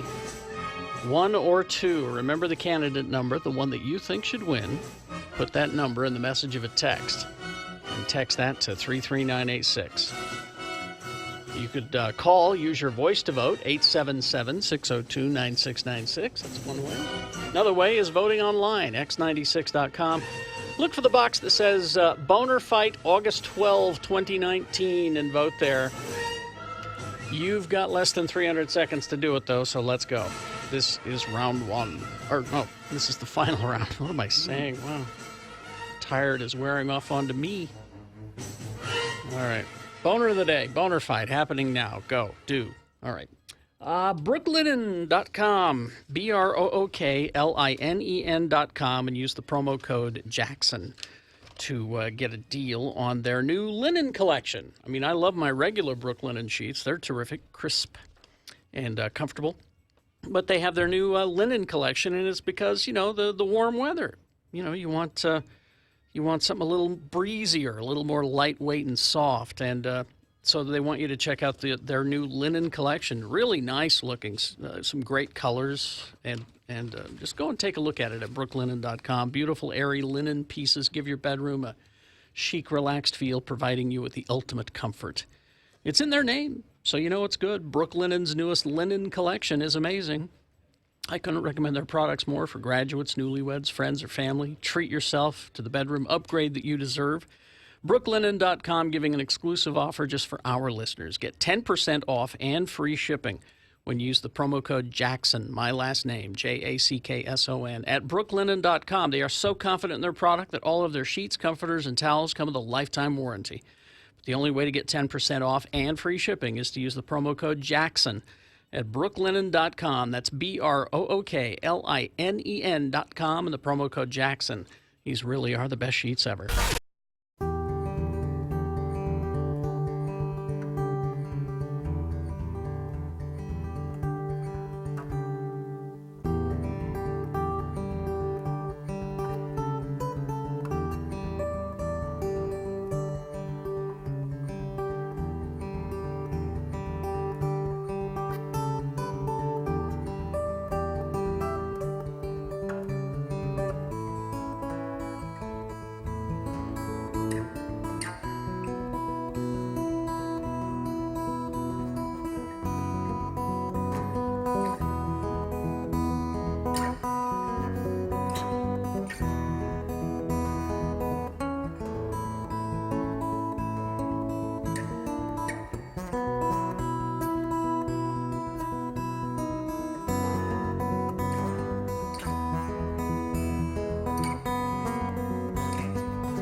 Time to award Boner of the Day. And it is brought to you in part by a steak salad and a blackberry galette. And on October 18th through the 20th, experience Anime Bonsai's 15th anniversary. Anime Bonsai is Utah's premier family-friendly, all-inclusive anime and Japanese culture convention. Get your discounted tickets at animebonsai.org. We had Boner candidate number 1. Pastors are next. That's that moron Louis Gomert in Texas who says if they charge a El Paso shooter with a hate crime, next thing you know they're going to be charging pastors who don't like the homosexuals. They're going to be charging them with hate crimes too. No, it doesn't. It doesn't. It's not even the same thing at all. Not equivalent. Going against Boner candidate number 2, we are a totally peaceful racist group. That was the slip of the tongue and the mistake that a straight pride organizer said to a Modesto City Council meeting. They said, "We're not violent. We are a totally peaceful racist." Oops. Group. Yeah, that was number 2. Let's see. Somebody named Chris won some tickets for Anime Bonsai. And the winner, Boner candidate number 2, a totally peaceful racist group. All right. There you go. That's the Boner of the Day for August 12, 2019. Now qualified to be Boner of the Week. 30 years ago, or maybe it was 29 years ago, but Carrie and I sat across the street here at Squatters Pub Brewery, and we would record ads with Jeff Polychronos and Peter Cole. And I don't know if we were there right at the very beginning, Jeff, but pretty close. It was really close. Yeah. And I remember sitting over there recording ads with that beer expert, Peter, what was his name?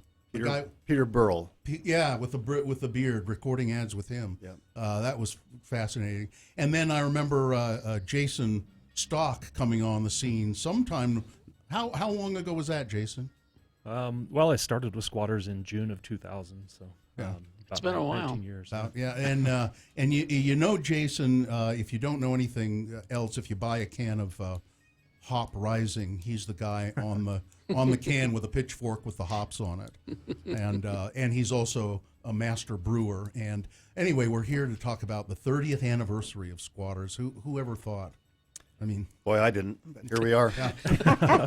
I know, and it's Peter couldn't be here today, but we'll see him on the 30th. We're going to have a party, the 30th anniversary beer fest, and I think it's interesting that that other breweries are going to participate in it as well. Yeah, it's great. It's nice, even though it's 30 years later and the business is very competitive. It's nice that everybody's still friendly. And at the big party, the anniversary party on the 8th, we have 12 other breweries that are going to be there. Wow. We have food trucks. Some of these breweries have made cooperation beers with Jason, or maybe all of them have. I'm not sure. Yeah, well, the pub, we're specifically doing 2 collaborations, but throughout our company, we're collaborating with all 12 of these breweries. That's great. Wow. That's great. That's cool. And again, I remember saying this to Peter, I think, I've heard, did you figure 30 years ago, you guys were like the first brew pub in town? We were. And then now they're everywhere. Yeah, there are now 30 breweries in Utah. We were Wasatch started in Park City a couple of years before us, and then we were the only one in Salt Lake for about 5 years. And then a few come along, but boy, the last few years it's just you can't, as they say, you can't swing a dead cat without hitting without hitting a brewery. So 30-year celebration, and it's going to be on. Let's see, what day are we doing? The 8th, September 8th. Yeah, it's from noon till 5. We're actually going to be in the parking lot next to Squatters to the east. We've got a big tent. We're going to fence it off and have like a beer garden. As I said, food trucks, other breweries pouring beer. Jason will be there. Peter will be there. I'll be there. We'll be there. And we'll be there. We're going to actually record a Not Safe for Work podcast. The event's going longer than this, but we're going to be there from 3 to 5 p.m. Now, this is an event you have to purchase tickets for. You do. You can buy a ticket. You can go on our website and buy a ticket for $30, get you in to every brewery. You can buy a VIP ticket for $90, get you more beer and more access to to the Radio from Hell people, and maybe you can even meet Peter Cole. Who knows? Yeah, and it's a treat to meet Peter Cole. Sit down, and then he'll never get up. No, He'll just talk and talk and There's talk. a rotating banner on x96.com. It's a big Squatters logo on there. That'll link you up to the Eventbrite place where you can buy tickets. Is this a special beer that you've done, or what? Just one of the newer ones from our lineup. It's a Tree Line Mountain Style IPA. What does that mean, a mountain style? We're shooting for kind of a Rocky Mountain Brewery style. You're getting these regional, like Northeast IPAs and West Coast IPAs. So this one, the hops in it are giving it a little bit of a pine characteristic. Oh. It's really nice. Been drinking it at home recently. Is it liquor store or is it grocery store? Liquor store. Liquor store. This is 6%. Okay, and I got to ask you, Jeff, is there still Susie's Cheesecake around? Susie's still around. No cheesecake? Occasionally she makes a cheesecake, but only for fun now. Man, that was good cheesecake. It was Jeff's wife making cheesecake for the restaurant, and it was great cheesecake. I loved it. I dream about that cheesecake occasionally. I'll tell you what, I'll have her make you one. Well, that would be great. We'll have one. I'd love that. Yeah, because it was really good cheesecake. And you don't have to worry about Gina. She won't eat it, but I'll drink the beer. Yeah, we'll send some beer and cheesecake. So again, the event is it's a Sunday on the 8th at Squatters, and it's in the parking lot here. And all these different breweries, including Red Rock, Uinta, Bohemian, Hopkins. I don't even know what's Hopkins. Hopkins, they're new guys. They're up on 21st South, just near our Wasatch Sugar House location. Oh, okay. Yeah. All right, cool. Our brewer up at Wasatch is collaborating with them. They're my understanding is they're doing like a completely Utah beer, so barley, hops, and even the yeast. Wow. Is going to be a wild yeast that he collected out in the Uinta Mountains. So cool. Yeah, that's interesting. Beer making is it's it used to be you just you just think you'd open a can of Oli or something like that, and there's your beer, and now it's boutique items and more beer than you can shake a stick at, practically. Oh, yeah. There's a lot of stick shaking here. Yeah, dead cats. Dead cats swinging and stick shaking. Well, that's all right. That's what you do. All right, get your tickets by going to the Squatters website or x96.com, the banner there. $30 and $90 are the price ranges, right? Can I give a quick shout out to the 12 breweries? Yeah. They're Bohemian, Hopkins, Uinta, Red Rock, Hoppers, Level Crossing, Proper, TF Brewing, Roosters, Fisher, Roja, and Mountain West, which is not a brewery, but as you know, they make cider. Great cider. Yeah. And thanks to those guys. Yeah, and that is that Rojas, that Ogden guy that we talked to? Yeah, the guy from Ogden. Yeah, that's an interesting setup there too that they're doing. They're all good people. Yeah, thanks a lot, you guys, and we're looking forward to this. It's going to be great. Thanks. All right, thanks you guys. So we'll see you then. All right, we'll take a break. We'll be back. UtahAdvocates.com is the website. You can go online and talk 24/7. Talk to an attorney for free about your situation. Get their opinion. It doesn't cost you anything. No, it's a great place to start. Don't let the insurance companies try to get out of paying bills that they should be paying. Exactly. They'll boss you around too. They'll boss you around. They'll tell you what to do. You say you can talk to my attorney. Talk to my mouthpiece. They get really cooperative when you say that. Yeah. So the advocates, that's who you want to call 24 hours a day, 7 days a week. 801-355-5550. That's 355-5550. Or you can go online and chat there 24 hours a day, 7 days a week. UtahAdvocates.com.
56. Well, when? After? Well, I love those old educational films. too. When are we going to learn about puberty? About 9 months later, the baby is born. This is how we all came into the world. Yeah, but babies and all that. That's not all you go out with girls for, is it? No, you're right. Going out with girls is fun. When you get older, you probably want to get married and start a family. You know. Say, when should a guy start going around with girls? Oh, there's no real answer to that. Whenever you feel like it, I guess. Yeah. Maybe the first time you'll want to ask someone to a party or a dance. Maybe you'll need a partner. But there's no special age. Just like there isn't any special reason for taking a girl out. Most guys just like female company. Yeah. Most guys. Well, that's it for today, fellas. All right. Let's get out to practice. Let's go practice. Yeah. When was the first time you, asked a girl out for a proper date? Probably Like- junior high school. Would you like to go to the movies with Junior high me? school. In junior high school? Yeah. Yeah, why? I mean, what do you sound incredulous about How do that. you go on a date in junior high? Your mom drives you, Yeah. or her mom drives you? A date where you would go pick her up and take her out on.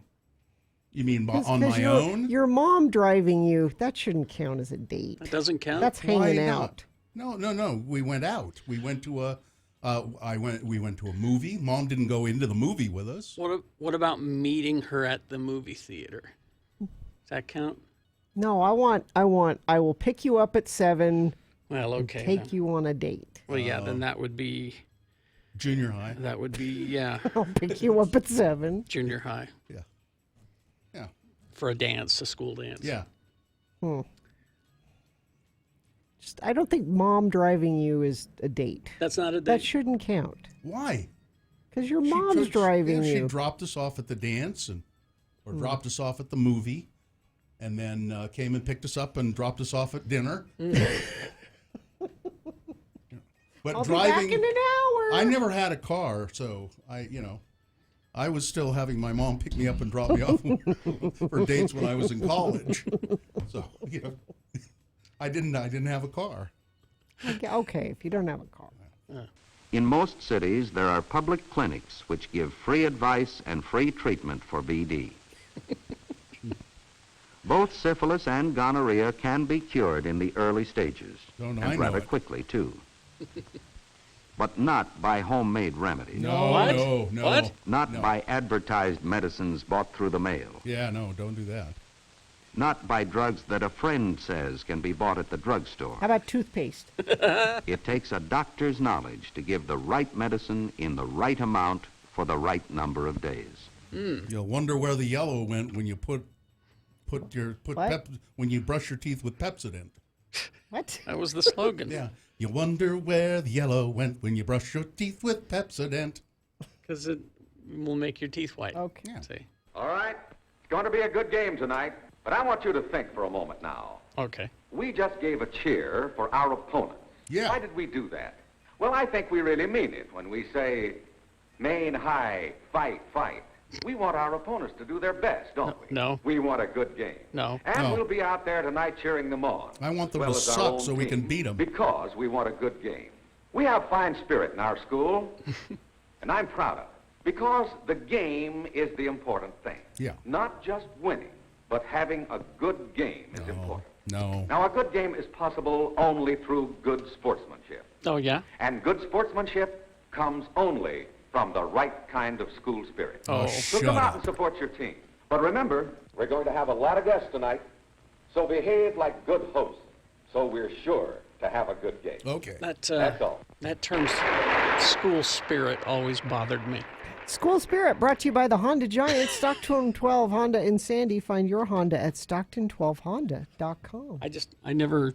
You didn't have You were Spirit. the guy who would trump across the school mascot face on the gym floor, right? Aren't you? You're the one where when they said, "We've got Spirit," yes, we do. We've got Spirit. How about you, Kerry Jackson? You'd say And no. And I'd go, No.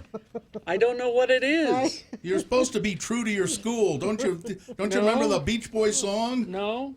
Rah, rah, sis Goomba, be true to your school. I don't know why it's so important to be loyal to this institution that really doesn't have my best interests at heart, actually. You missed a great part of growing They up. just want to send me through the process and get me out.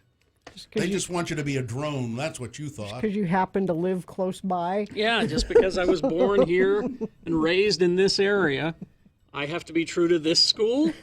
Well, there were other schools that were far superior, but I couldn't cheer for that's them. your school. No, you gotta.